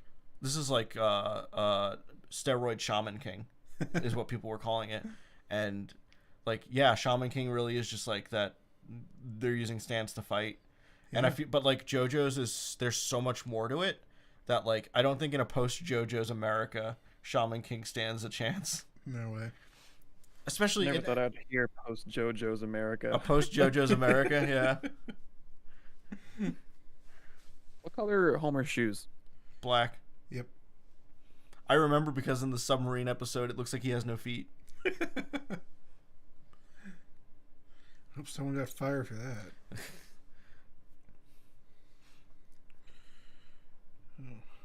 You still have the dub on Australian Netflix? I would say double check, because we don't have it anymore in the US of A, and we're supposed to have everything. Yeah. We could always check on our handy VPN, which we are not sponsoring any of them right now. I think NordVPN, I'm still affiliated with them, okay. But I had a big issue with them where their payment thing messed up, and I made a big deal about it on Twitter, and people were like making fun of me for it. But like, it took them like 4 months to send me $100 check, and it's just the most obnoxious thing in the world. And so I was like, I don't like that, and I don't know. I felt like they're such a big company. How could they have it? They're such a big company, and they were having such a small company issue. Where I've worked with smaller companies who paid me right away and were very nice and were very helpful. Where NordVPN was like kind of pushing me to the side and being like, "No, this is your fault, really." And I'm like, "What?" And I did not like that. And it was more than likely it was just the person they assigned to help me that was just not a helpful person. But I've worked with other sponsors who were way nicer, even though they're part of smaller organizations. So yeah. that was my takeaway. Yeah, I also got the vibe, like the way your thing was structured. I probably shouldn't get too much into it, but the way they structured your payment plan is not a typical sponsorship. It's just a way to minimize how much they would need to pay you if it doesn't work out as well. Well, that's they actually do a lot of. According to Grant, that is also the plan that Team 4 Star is on. Oh, okay. So it is a very common thing I found out. Oh. Yeah. Yeah, it's better to get flat payments. I would say. Like I started editing for a YouTube channel, which I probably shouldn't name because I don't want to be seen as, like, ruining their reputation while I'm working for them.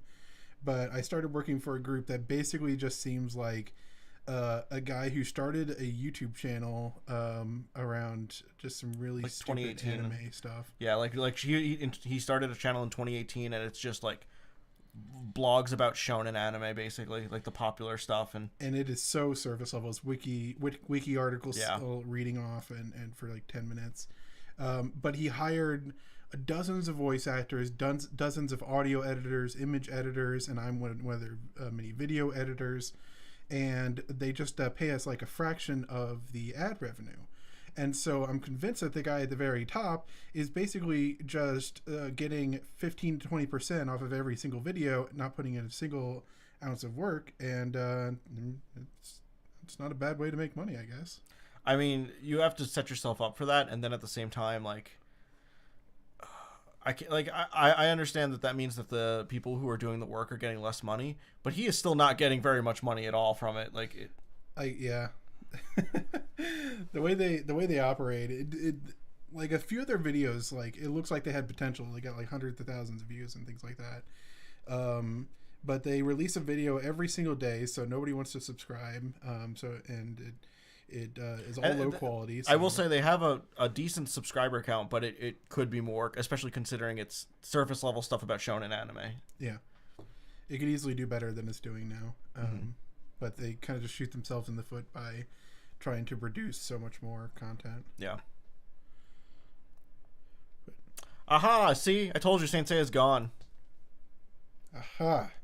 Told you. Haha! It is dead. John is always right. Sometimes I am. Sometimes he's always right. I was, if I'm arguing with someone from ADV, I am, it turns out. Those people, how is it that everyone who worked at that company is nuts? Do you think I did I show you weirdos claiming they're from ADV, or maybe it very well one could. with multiple If accounts? anyone in the chat didn't see, my Ghost Stories video got like comment bombed by a guy who claimed to be a translator with ADV. And I just went to one of his comments and replied basically to all the he just kept commenting, and this is wrong, and this is wrong, and this is wrong. And so I replied to his most recent comment, the last one he made, and just said, I have all my sources in the description. And then I basically reiterated some of the points that I thought were egregious that he pointed out. And I said, that's not true. I've actually talked to Stephen Foster post making the video, and he did collaborate. What's the word I'm looking for? Corroborate. He did corroborate. He told me I was right. And I talked to him, and we actually got, despite, he did point out that I said some, I did kind of make fun of him in the video, but we were able to have a very civil conversation. And we got, it was interesting to talk to him, and he was very animated, I'd say, but like he felt very genuine, and it did feel like he was being honest to me, right? So talking to this guy, I did point out, like, no, I have all the sources in the description, and also I know that he was, some of the stuff that he was saying was just quoting Red Bard's video, which is a very slapped together video. I don't know what some of her sources are. I think she just took a lot of the voice actors at their word, and I'm not saying that the voice actors are liars. I'm saying that they heard misinformation and had no reason to question it, so they perpetuated it. And then she did the same in her video. She had no reason to question it, so she perpetuated it. But I just pointed out that that's what happened, and that I have sources that say the opposite. And I asked if he had any other evidence that suggested the opposite. I want to review it because I want to know what actually happened, and that's why I made the video. And I want to, if there's any sources, by all means, I said I would review them. And he just replied with like clap emojis and going, "You are wrong. You don't know what you're doing. Lol, you're spreading misinformation, and you don't have sources. You're lying." And it's like, I kept trying to reply saying, please give me some information to work with. I'd be willing to, like I said, I'd be willing to review anything. And he just kept replying saying that I was wrong, that I can't comment on the situation because I wasn't there, which is a very, very, very bad response. That's not how things work. We don't just say, oh, well, this person was there, so we take their word for it 100%. We have to review all the data. That's how conspiracy theories start, is when you just listen to one person and say that whatever they say is law. That's why we have to review all the data about a situation. And he just kept replying with clap emojis. And then, by the way, his icon was a picture of him shirtless, and I wasn't going to make fun of him, even though it was an easy joke, until he clearly had a friend come into the chat and also back him up and do the same thing where he bombed the comments with, you're wrong, you don't know what you're talking about. And his friend also was shirtless in his description. And it's like, I can tell you're friends because you're both shirtless in your icon pictures. It's a very unique club, like, of which I am a member. Yeah, and so the thing is that it sounds like they're both trolling me, but I mean, that's the people that work at ADV for you. Like the guy that played Gendo, who's now like a furry novelist. But I do still follow him just because he shits on Matt Greenfield, who was the head of ADV. He's always going on podcasts and talking shit on him. And it's just like everyone from the company just like seems to hate each other now, and it's funny. Didn't you read like a whole book when you were researching that video? I listened. No, I read Stephen Foster's book. Yeah, which is it's now someone could come at you for like saying you didn't do your due diligence. He said that wasn't the real Stephen Foster. Oh, which it is. He talks about ghost stories in the book. Stephen Foster has a ghostwriter. It's conspiracy. There's There's dozens of Stephen Foster impersonators. Yeah, out there. did you know there's more than one Steven who spells their name with a 7? I don't think so. Yeah, the guy that played Gendo in the original Ava dub is a furry novelist now. He goes by Tristan Blackfur, I think. And he's a furry novelist, but he also does some voice acting for some like indie games. But whenever he does podcasts, he always shits on Matt Greenfield, which is always interesting to see. Matt Greenfield is like a gigantic liar too.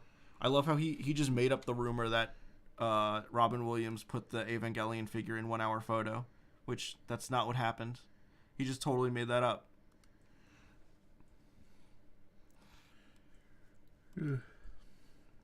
Hey, since my keyboard broke, will one of you guys do me the favor and put my own Twitter handle in the chat? Yes. Yeah, go I ahead. will do that. Cool. I will also link my tweet again because I will have that power. For sure. Yeah, I've been drawing more and more anime stuff lately, so if you're into that, I like your maybe Power you'd like Girl to art, follow me. Caden. It's what I've drawn the most of. I will say Power Girl and Tetsuwan Homer are my favorite pieces you've done. That Homer Simpson, there's something special about it. There's some magic going on that I've tapped into. There's I like how occasionally just those nervous times where you you get it, where you just you're right. Everything's right with the universe, and you make the perfect Homer. I really like what Ben's doing right now. I have Just how no short idea the what I'm arms are. doing. I'm drawing a motorcycle from memory, which is, as any artist will know, the worst thing anyone can ever do. Show me your mind cycle. I only just recently learned what that is from a time that Caden talked about it on one of our videos. That's where I learned about it. I've informed both of you. Yeah, he's doing what makes him happy, which is good for him, and I do enjoy listening to him shit on Matt Greenfield. So, I'm talking about the guy from ADV. Yeah. Someone asked, I saw a question, are you going to ever talk about Tober the Eighth Man? Actually, I'm in a fan sub chat, and someone in that chat was actually trying to get a hold of good quality rips of Tober the Eighth Man, the old 8-man adaptation. Because if you know, the version that's out now it's hard to watch. They messed up the audio, and it has new sound effects that are way louder than all the other sound in the video. So it's essentially unwatchable. But there is someone who is going through and looking for the old version, which would have lower quality audio, but it wouldn't have the obnoxious sound effects. So that version would be actually watchable. If we can get a hold of that, I would talk about it. Classic anime dub. Peter Fernandez, I believe, Peter Fernandez was. I think Tober was Peter Fernandez. I know Peter Fernandez is in the dub. Peter Fernandez, for those of you that don't know, is voice of Speed Racer.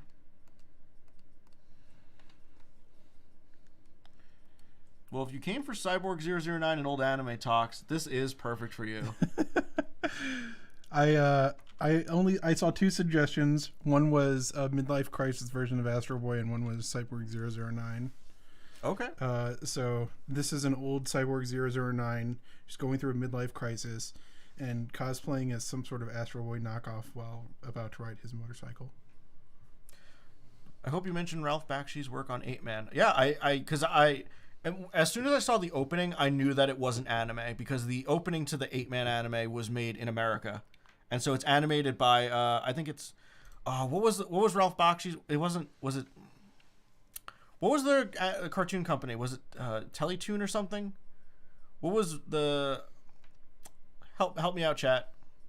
Ralph Bakshi, yeah, he worked on 8-Man because they animated the opening in America. What was his? Can you look it up for me, Ben? Please. It was the people that did Mighty Mouse. God damn it, I can't remember. Ralph Bakshi. What should I search? Just Ralph Bakshi. You should pull it up.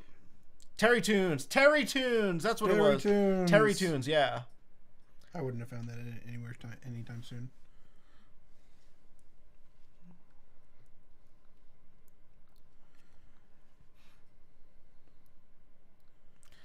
Kaden, can you actually just send me like a PNG, a transparent PNG of Tetsuan Homer? Sure again. I love you. Thank you. Teletoon is the Canadian company. Okay, yeah, that's what I was thinking of. Yeah, Terrytoon, because I think Terrytoon was actually located in New Rochelle, New York, which is where I went to high school.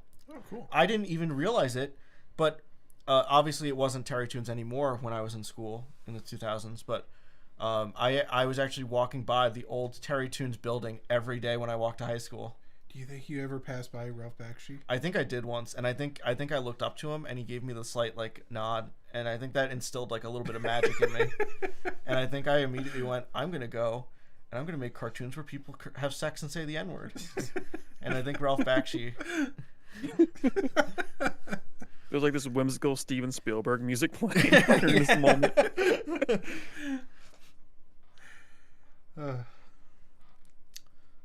What's your thoughts on the Del Rey Robotech novels? They're fine. They're just the show. I've heard that they're based off the scripts for the show, so there's like changes because there was changes during ADR.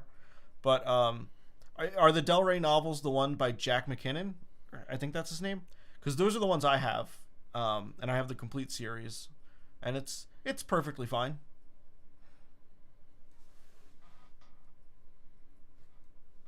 Favorite Cyborg 009 character and why? Probably 002 is my favorite, and I'm not just saying that because he's from New York. Yeah, Ralph Bakshi sending his fairy dust into my eyes is what made me Mercury Falcon. I was just John before, and then I met Ralph Bakshi. Mine is 002. What are your guys's? I'm gonna look them up again because I don't have. It's literally 2 zeros and a number, Ben. That's all I'm asking from you, and you're on. I need to know which one the numbers correspond to. Jesus. Oh my god. Yeah, his Lord of the Rings is really cool. I love all the rotoscope stuff, and it's funny because I know back in the day that was criticized as being, oh wow, you ran out of money and couldn't even animate it, but it looks so cool and it makes it scarier, in my opinion. Actually, Ben and I, speaking of Ralph Bakshi, Ben and I watched through Wizards. Yeah, that was fun. Yeah. I hadn't had any experience with stuff like that before, and John said he tweeted out the gif of the ending, but I hadn't seen it, so luckily that scene was preserved unspoiled for me. Do you think you can send that scene to somebody without the rest of the movie, or do you need the whole movie to build up to it? The whole movie adds to it for sure. It's such a twist. Like, yeah, it's like. What's the line he says? He's like, "I'm glad you changed your name." I'm glad you changed your name, you son of a bitch. And then he pulls out the gun and shoots him. It's such a good line. I think I actually do like Cyborg 002. Just from a design perspective, I like him the most.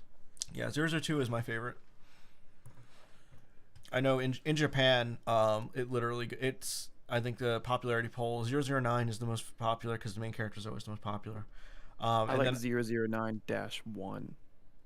It's just pronounced 9-1, by the way. Could you you're embarrassing me, honestly. I learned that recently. Yeah, Ben was like, I found a soundtrack I think we can use in the video. It's from an anime called 009-1, and I was like, oh, you have the 9-1 soundtrack? Ben, if you're still drawing, you should switch to your screen. What? If you're still drawing, you should switch to your screen. No, he's not still drawing because I think I perfected art personally. But. Hell yeah. Accelerator mode. He's got to watch because that way he needs to get somewhere quick. But yeah, I had this music on my computer from 9-1 because I think back in my abridging days, which nobody looked that up, back in my abridging days, I just went through a huge like archive list of anime music, and I'm certain that I came across 9-1 just because it was the first one listed in the list alphabetically. Yeah. And I just picked out a few songs I like from that, downloaded them to my computer, and kept them ever since. So it's like a song that I've had for like on my hard drive for 9 years, and it's gonna be resurfaced again. Yep. But Kaden, you said 9-1 is your favorite. Yeah, isn't that the one that's like not related to the franchise at all? I think she has. It's its own series. It's completely its own series. Yeah, I barely remember it, but it's like set during like a Cold War that lasted forever or something. Yeah, yeah. The manga was written. I mean, the manga was written during the Cold War, but it's set in a universe where the Cold War continued for like 100 years. Yeah. It was pretty boring, but I liked the character design. Did you watch the anime? Yeah, I didn't actually read the manga. She has guns in her boobs, Yeah. and she kills people with them. Okay, so you've seen an Ishinomori anime. Okay. Is that in all of them? Boob guns? No, that's usually a Go Nagai thing, really. Okay. But yeah, it's just pronounced 9-1 because it's kunoichi for a female ninja. Hey, Z Owlman, he knows what's up. He likes 9-1. There you go. Have you seen the Star Wars knockoff Message from Space? I enjoyed it despite its kitsch. Yeah, I thought it was fun. I actually have the series. I've only watched the first episode. I've wanted to make a video from it, and the only thing stopping me is that it is a Toei film, and live action Toei stuff. If you think they went after Totally Not Mark for drawing One Piece characters, live action Toei footage will get you slammed. Because I tried to do a channel that was just funny clips from Tokusatsu, and it was literally just like 30-second clips of like goofy stuff happening, and every video got flagged by Toei. I had a Kaketsu Zubat video that was my first strike on my channel. Is they took it down, I debated it, and then they just took it. They like no strike, and that video I had to stay down. My Zubat video. Yeah. So that's what's stopping me from doing a video on Message from Space. Is just that it's a Toei film, and Toei's live action stuff will get you just as bad of copyright as like using Dragon Ball Super footage or new One Piece footage. Man. If the 0010 bro's real names is Ben, what? 0010 What are you talking about? 0010. 0010. I don't know enough about 0010 is literally like the first bad guy they fight. Okay. I don't get what this comment means. Let me read it. Okay. Okay. If one of the 0010 bros' real name is Ben, there's there's two 0010s. There's 0010 plus and 0010 minus. Okay. But we never learn their real names, and so he's saying if one of their real names is Ben. Okay.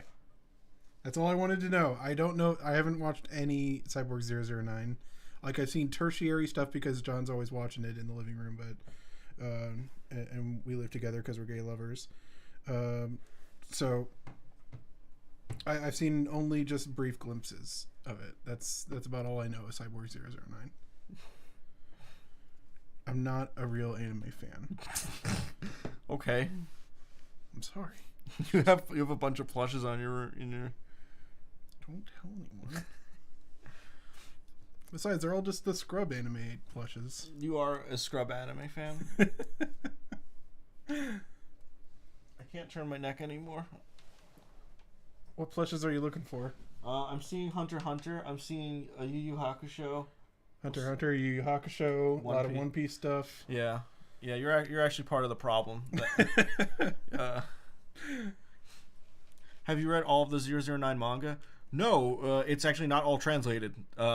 I've looked through it, but like only volumes 1 through 10 are translated officially. I think up to 17 is fan translated, so like 11 through 17 there are fan translations, and I've been through that. And then there was someone who read Japanese on Tumblr back in the day who wrote up a complete synopsis of the final volume, and I've read that. And I've read that and also looked, while flipping through the pages. So I know what happens basically. But I technically haven't read through the whole manga because it's just not all translated. And there's even like side stories and stuff that aren't translated too. And some of those side stories were adapted for the anime, and it's like I'd love to read the original versions of those. And sometimes they're just hard to find because there's some stuff that isn't even scanned.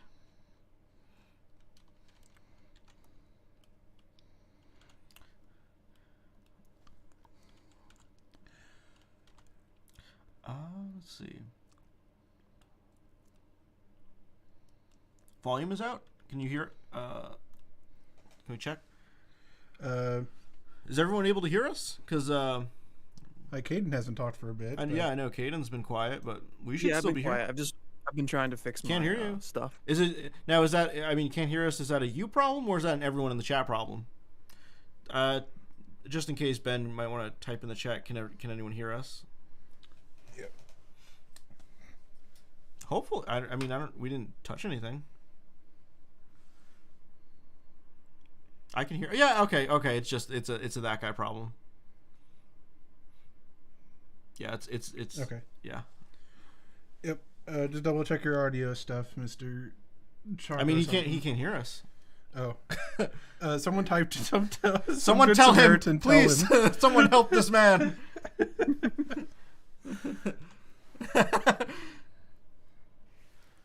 .009 is unfinished. It's not unfinished in Japanese. It's finished. It's just not translated entirely.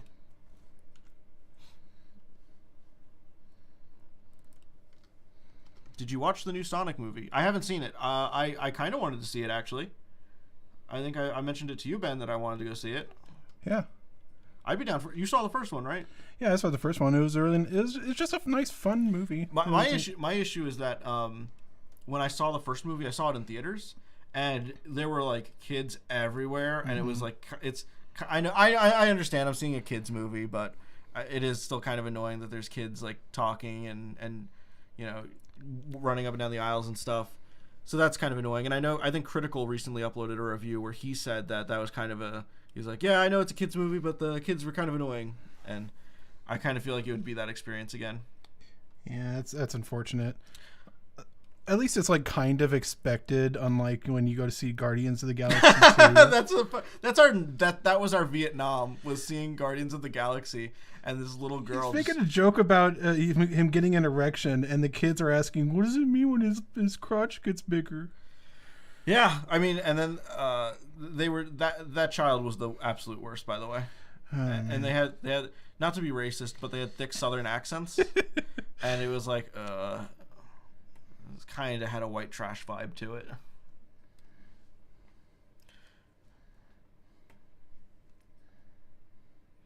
Who lets their kids run up and down the aisles? White trash, basically.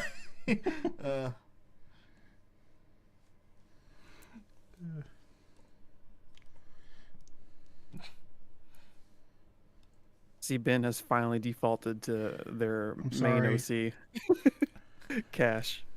I'm so sorry. She's cute. This version isn't. I'm terrible at drawing now. I think it's cute. It's. I tried. Hey, everyone go to Ben's Twitter and tell them that their OC is cute. It's the one with the blue hair. Aren't you guys in Ohio? We're being doxxed, Ben. No. No, I've talked about. I've always made my location easy to pinpoint for terrorists. Unfortunately, I've never said like where, but yeah, we do live in Ohio. Yeah. I haven't kept that part a secret. I think that it might even be on my Twitter, but I've never gone into more detail than that.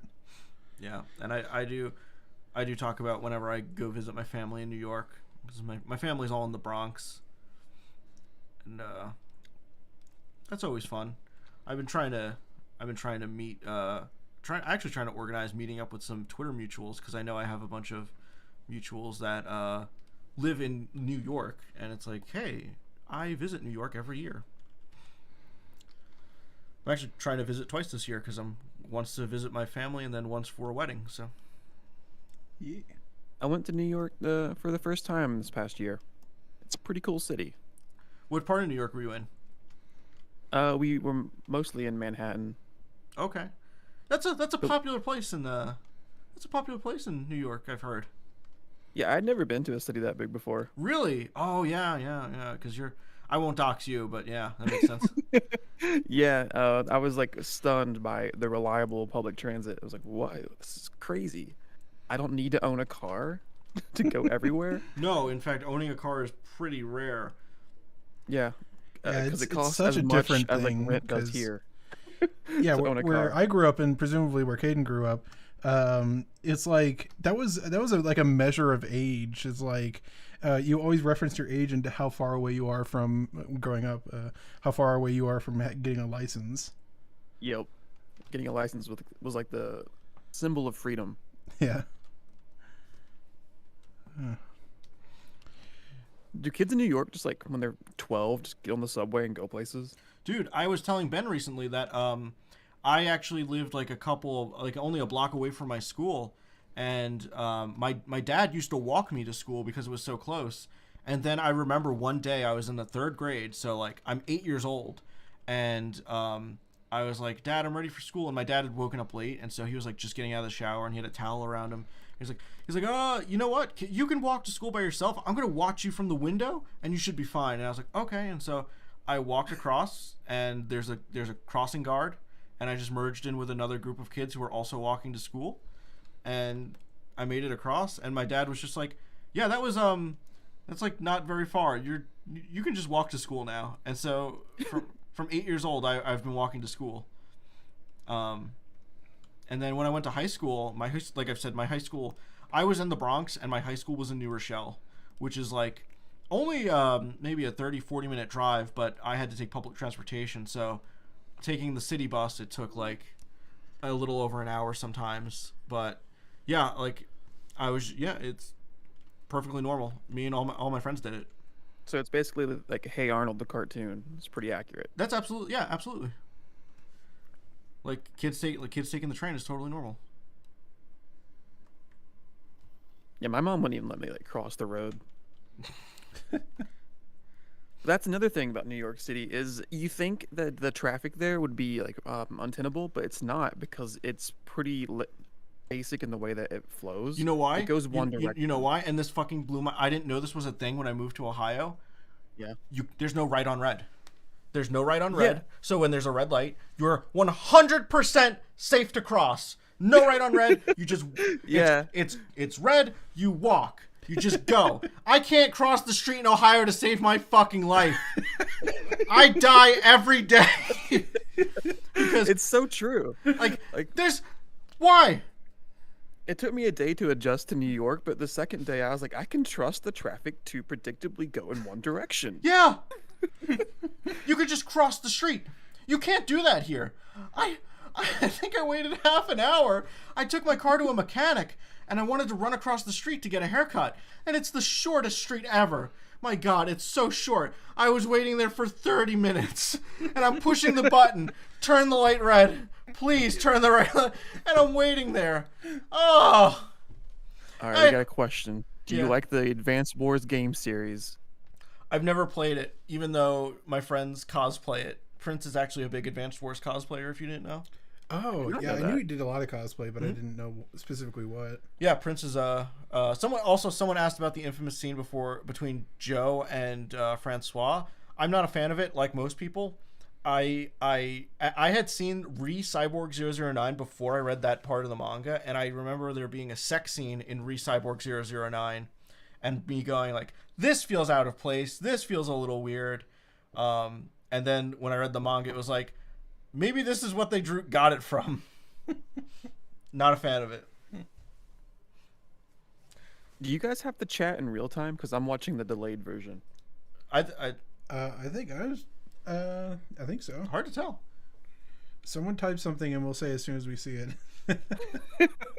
I think there is like a 12-second delay. My city was actually voted. That's the first thing I'm seeing as soon as it pops up. Voted second worst for pedestrians in the country. Where I grew up, there was literally no one. It was like the whole town, which was like the only town for like a 10-mile radius, was like a population, I think like 600, 700. Wow. Not many people. And there was like a mile of distance between my own personal neighborhood and then the town proper. So I would always just go out and there'd like never be any cars there. But conversely, I also had to be careful because people would just fly down the road assuming nobody was going to be there. Absolutely, yeah. So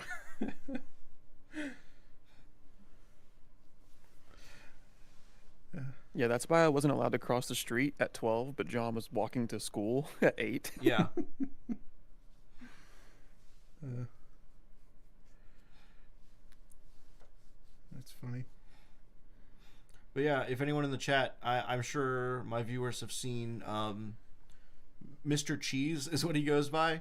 I'm sure people in my chat have to have seen his Ghetto Robo video. Great ass video. He makes a lot of M related content, but he is in New York too, and so I was gonna try to reach out to him. The issue is that I'm going to the Bronx, and I'm pretty sure he's in Brooklyn. And so, even though it's all New York, it is like there's still some distance there. So, yeah, we'll see what we can do. Maybe some kind of collab can come out of it. But also, if anyone follows Invader Alex, him too. He's also an M Twitter guy that lives in New York. He's also in Brooklyn. So.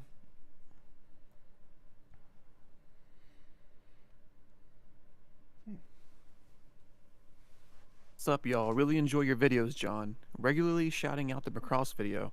I'm the person who wrote the recent Yurusei Yatsura AOK article on Zimmer, if you've seen it by chance. I haven't, but I love Zimmerit's content, and I've actually, I've thought about maybe like taking some of my videos before their videos and pitching them as articles, because I think his name is Sean, the guy who runs that site. I believe I think my content would be great for the site, and I think he pays like $40 an article, which would be great. I used to like do like a lot of articles. Like the Southern Cross video was an article first, and then the only people that read articles though are other people in the space though, and so that I made it a video because obviously it gets way more exposure, and I think someone recently actually took the video and made it into like a whole panel. Really? And they got Tominori Kogawa, and they had him look at the old Southern Cross designs, and he was like, I've never seen this before. And he straight up says, this looks bad. Oh, that's great. Huh. There's an anime coming out about bastards. Yeah, on Netflix. They're doing a bastard anime. I don't know what bastard is. Really? I don't think so. So everyone is embarrassed by you. I'm sorry. No, I only know Bastard because of the old OVA, but I think that's how a lot of people were introduced to it. I'm trying to think. I know Tagashi has actually talked about Bastard. He said that he was really embarrassed of his art because he was being published at the same time as Bastard, and the Bastard art was so good that it was embarrassing to him. Wow. I probably saw that at some point because I'm such a big Tagashi shill, but Oh, you're Coop. Okay, I know. I've seen you on Twitter. Okay, now I know who you are. Yeah, I'm in Sean's Discord actually, and sometimes I'll post my stuff in there. Yeah, so maybe I will like try to, because I know he's actually given me some shout outs, and he has described me as the only good AniTuber, which I wear like a badge of honor. it's really good. Yeah. Okay. Yeah, that's I always remember it because the OVA had the guy who played Cosmo from Fairly Odd Parents as Dark Schneider. It's weird that I haven't come across this because like Jump, if it's in Jump, then I'm surprised I hadn't heard it, because even like, I played stuff like Jump Ultimate Stars that goes through their whole like yeah, because I know obscure stuff. There have been times where I've brought up obscure anime and you're like, oh yeah, I know that from Jump, and I'm like, oh okay. Yeah. Yeah, I wouldn't remember any of their names offhand. Like I remember, I think Nube, because I liked the demon hand thing. Was that Nube? I actually don't know what that is. Let me look it up then. Nube? I just want to say that John's fans, this is one of the most articulate YouTube chats I've seen ever. Oh yeah, he's like a teacher or something, right? Yeah, I think so. Because I remember I was probably 12 at the time, and I was making my own comics. And one was a guy with a demon stuck in his hand. And I was like, whoa, the Jump Ultimate Stars has a character that's just like mine. That's really, really cool. So yeah, I know a bunch of weird, obscure stuff, surface level at least, just from that game.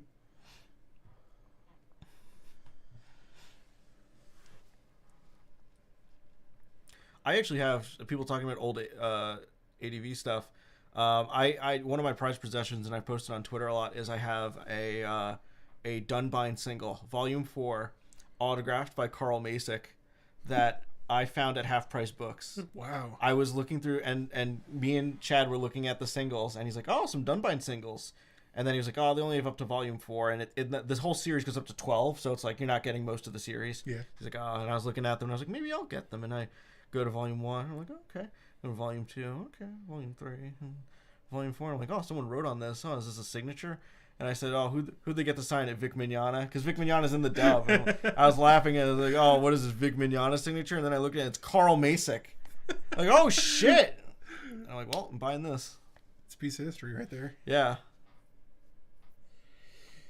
I imagine his signatures there isn't a big supply of them lately.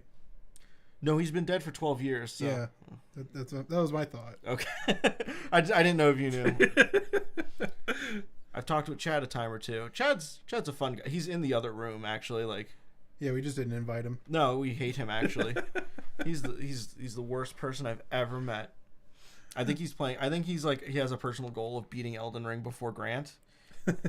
But like, it's not like a race. I don't think Grant is trying to. It's just a him thing. Yeah. It also feels like he could have gotten to the end pretty quickly if he wanted to. So I think he's just. If he just likes the game, that's, more power to him. I love it, and he's never really played through a FromSoft game by himself.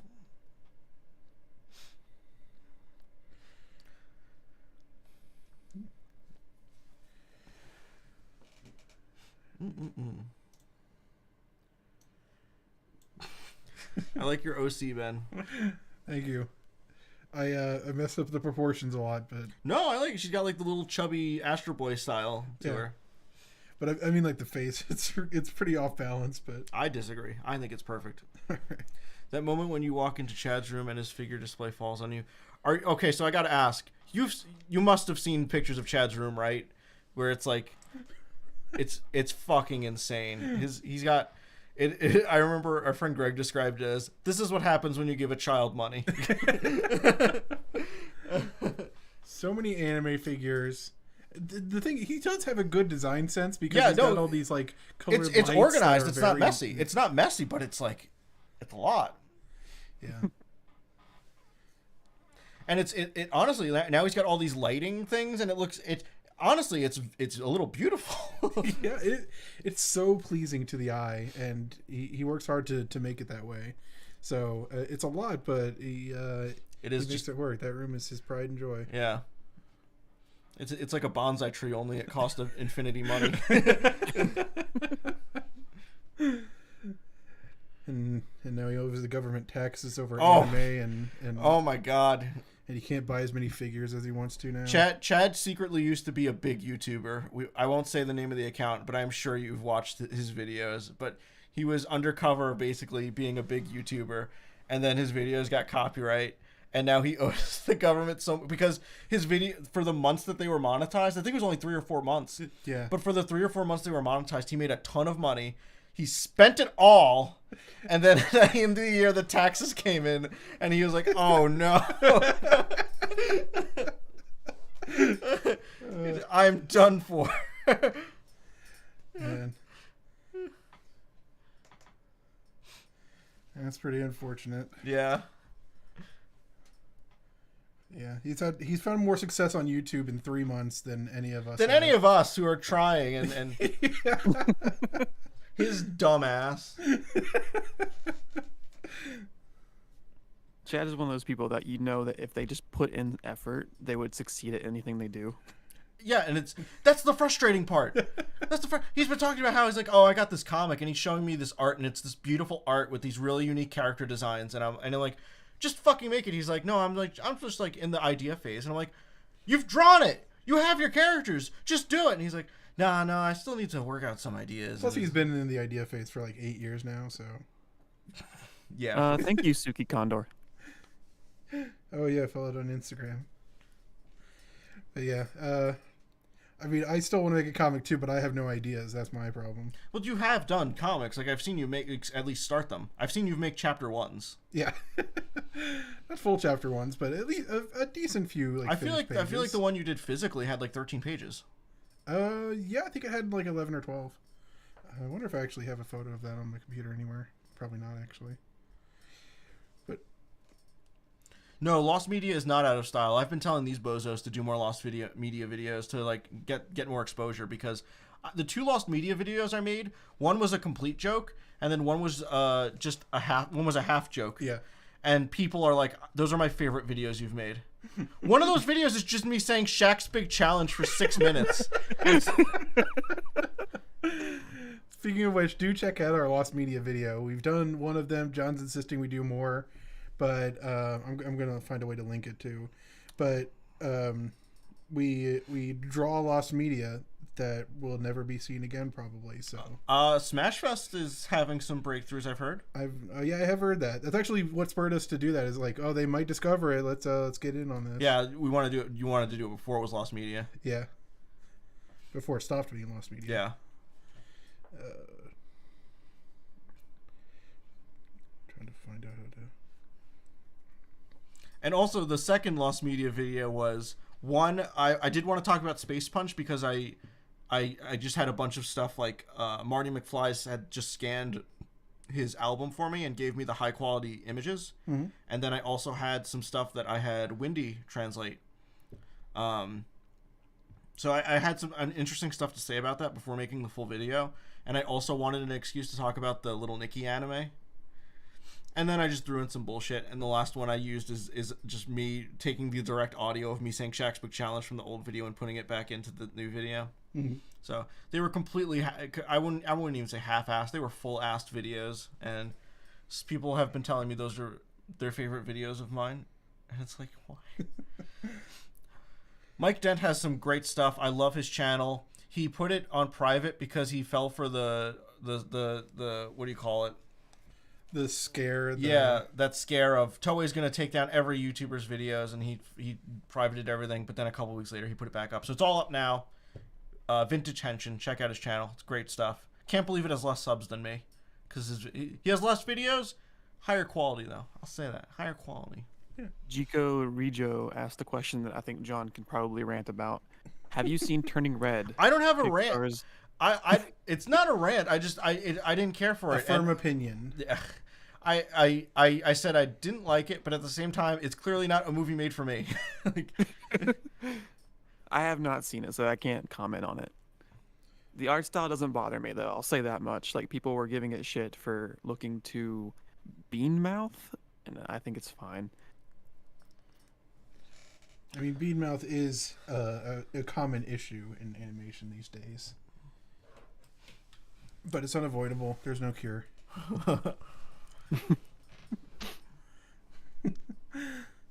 Yeah, and our friend Kieran has actually gotten to talk to Mike, and he said he's a really cool guy. He's just like, he said that he described him as being on a nerd level beyond what I could expect, but like, no, I'm totally down with that. I think that's cool. All right, I'm gonna try to do another drawing real quick. Go for it. Someone in the chat, give me an idea. I have no ideas for Give myself. Ben a prompt. Yeah.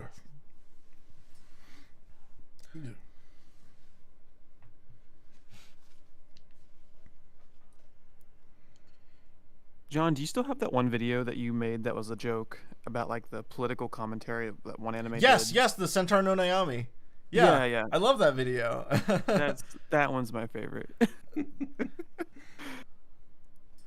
I love showing that to people and then just like watching them descend into madness. Yeah, my favorite is like when it just stays on a still shot of the one that's supposed to be a lolly centaur putting on a swimsuit, and it's just a still shot. And I'm talking about like the intricate divides between Japanese political parties.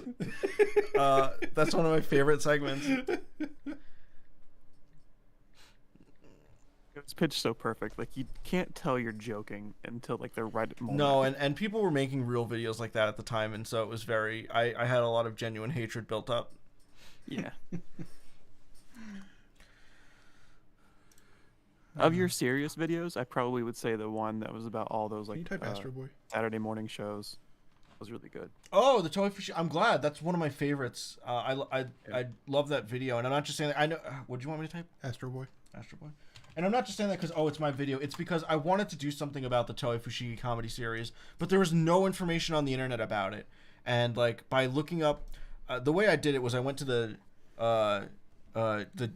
Japanese Wikipedia page, and even the Japanese Wikipedia pages didn't have much info. But I saw that the little info they had was citing a book by Toru Hirayama, so I bought that book from Japan and had Windy translate it. And there was so much more stuff in this book that wasn't on the internet. And so I was blown away when I got those translations back, and there was so much stuff to talk about. I was so happy because all I had before was like I wanted to talk about the Pai Pai controversy, and I thought that alone would be a video at some point. And so the fact that I could talk about each individual show with such detail was so much fun. Yeah, that's so cool. Like, because I take it for granted. Most things I'm into, every detail of them is on the internet. So like you taking all this information and like just putting it out there, and it's nowhere else, is so unheard of. Yeah, and that's something I've. It's kind of just because I'm disappointed that other anime YouTubers don't do it because it's not difficult. I'm doing it, and I'm an idiot. Like, Well, it is difficult in the way that you have to spend money to do it. that's okay. Yeah, that's right. That's yeah. There is a bit of but it's not that much. It's really just people don't want to spend an amount basically. But like, Yeah. it's not insanely. We're not wealthy. Like. yeah, we've reached middle class, but that's about all the money we have. Yeah, and we mostly get by because we live in Ohio where everything is super cheap. Yeah, But like, yeah, importing those books used to be expensive. I've started using proxy sites more, and that immediately dropped the price for a lot of that stuff. mm-hmm. And then like, I guess it's a lot to pay Windy, but like I do it in increments. Like with the Toei Fushigi stuff, there was so much stuff that I was getting translated. I did it in chunks. I just like I would send her a couple pages at a time and be like, yeah, this is how much I can pay. Yeah, and it's like it takes a little time, and that's why some videos take a little time. But like, you can make good videos, and it makes me mad because there's YouTubers that make a lot of money on YouTube that could be doing stuff like this, and it's like there's so many books you could just import and then make a really cool video about. And I don't know, it's weird that no one else does it. Yeah, I thought those days where there was like one alpha nerd that knew everything about a fandom were over. But you have brought them back. Oh, thank you.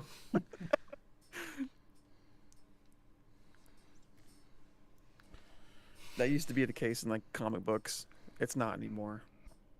I've been seeing, because I know you're more into like American comic books and stuff, and BD, who is in this chat, is also in my Discord, and he's also into comic books. And we've talked about how in the comic book community there is like comic book YouTubers. Just things like the biggest thing is summarizing comics because there are people that want to be into comics but don't want to read them. Mm-hmm. And so like the big thing is like channels that summarize comic books basically. They're the biggest ones. That's really unfortunate. And then also like another big one is like a guy who rips off smaller comic book creators and just like does more polished versions of their videos, which a lot of communities have an issue with people like that, but I've heard it's very big in the comics community especially. I know I've talked about his YouTube name escapes me, but his name is Toyo or Toya. I'm so sorry if I messed up his name, but he's a TCG YouTuber, and he has these amazing documentaries on the history of Pokemon, Moncole, and more recently Yu-Gi-Oh! And once he did Yu-Gi-Oh!, every Yu-Gi-Oh! YouTuber had to rip off his Yu-Gi-Oh! Video, and it's infuriating. It's because they even use his verbiage that's very much specific to him, and it's like it's so frustrating, and they all get more views than him, and I hate it. He did such a good job on his series.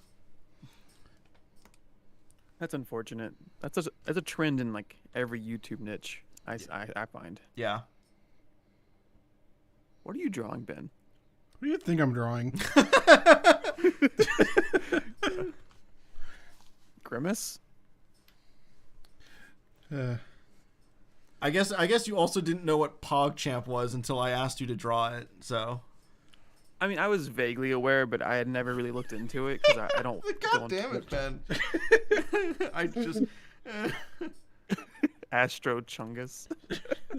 Maniac's channel. That's it. Yeah. Shino Markov posted it. Yeah. It's Maniacs. Maniacs is the channel. He does excellent TCG videos. Totally subscribe to him.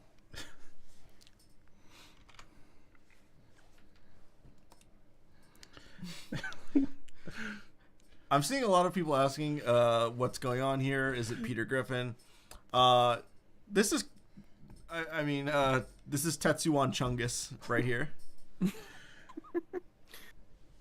Yeah, I hoped it would have been pretty self-explanatory, but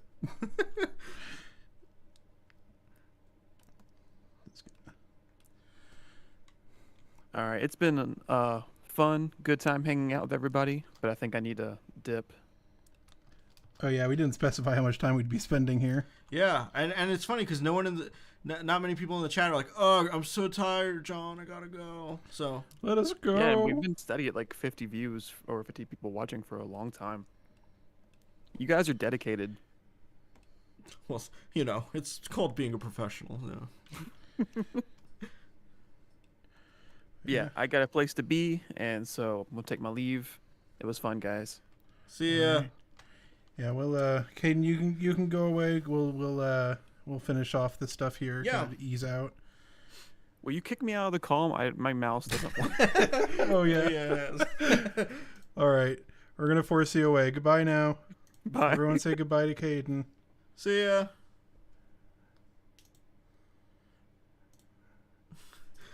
I'm glad that you clicked the smiley face for Discord. Well, I feel like if I don't click a good rating, they're gonna ask why, and I don't feel like dealing with all that.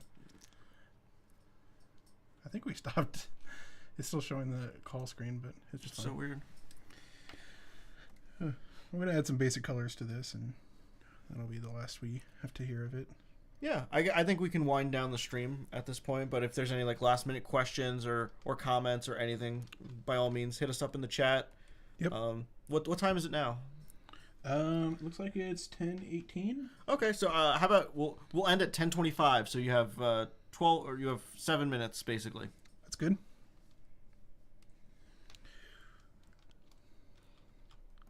I hope whoever said Big Chungus that this was appropriately good. His arm looks a little fucked up. I like how everyone in the chat spells Caden's name differently. Yeah. I guess it's not common enough of a name. I mean, if you put a gun to my head, favorite retro waifu. Oh, it's a hard one. What's your favorite retro waifu, Ben? I don't watch enough retro stuff. Do I watch anything retro enough to have an opinion? Can anyone join your Discord? Discord is a Patreon bonus, so it was originally opened for everyone, but then I made it. I was getting people coming in and spamming it and shit, so I made it like I think it's like one of the lower tiers on the Patreon, but yeah, it's just donate to the Patreon and then you get a link. I grandfathered everyone who was in before who wasn't causing trouble, so they've all been grandfathered in. So there's actually a lot of people, even though I only have like 25 patrons. But yeah, so it's on the Patreon. Oh, someone said shampoo. That's a good one. It's a Ranma character. Oh, okay. See, now I'm thinking of Ranma and I really like Ran. Oh, who's the? I think Ben 10 is the one I like. Let me double check this though. I want to make sure I'm thinking of the right girl.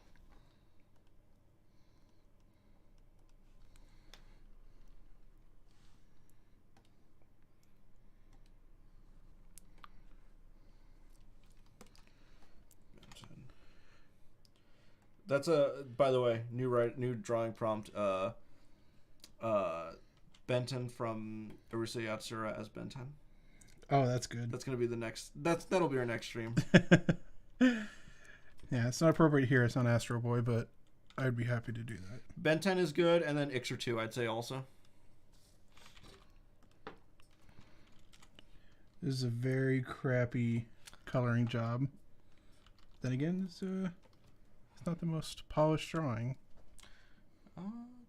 Any expectations for Macross release this year?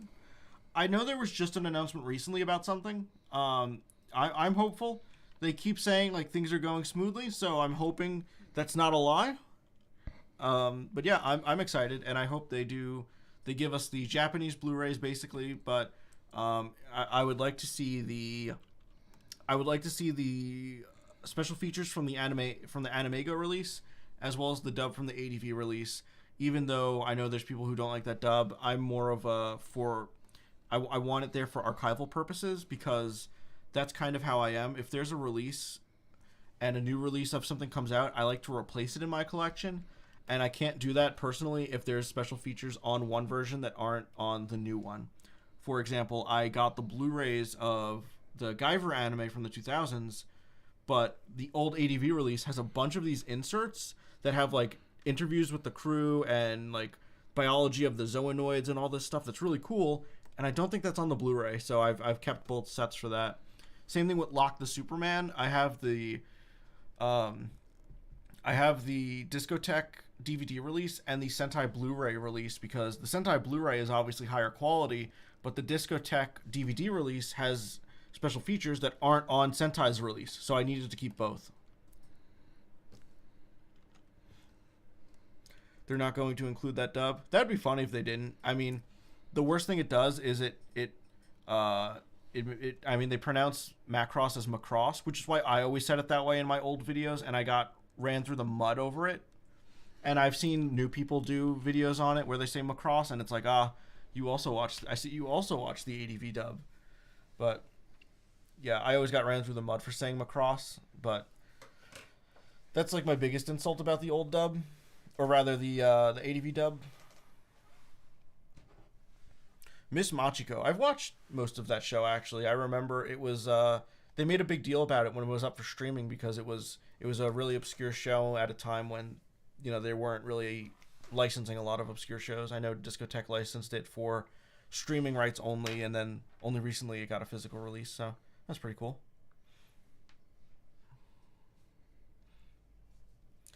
Looks like we got one more minute, so send in your last minute questions. Suki Condor, we're about to end it. Last minute questions. Yeah. Yeah, this drawing turned out great. This is beautiful.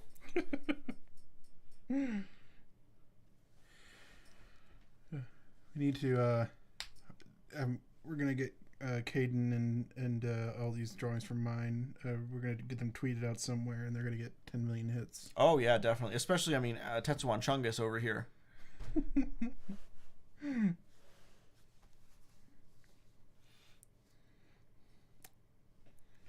Well, all right.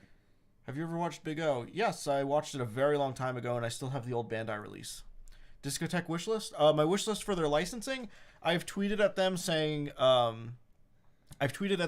that they should license the old the 79 to 80 Cyborg 009 show.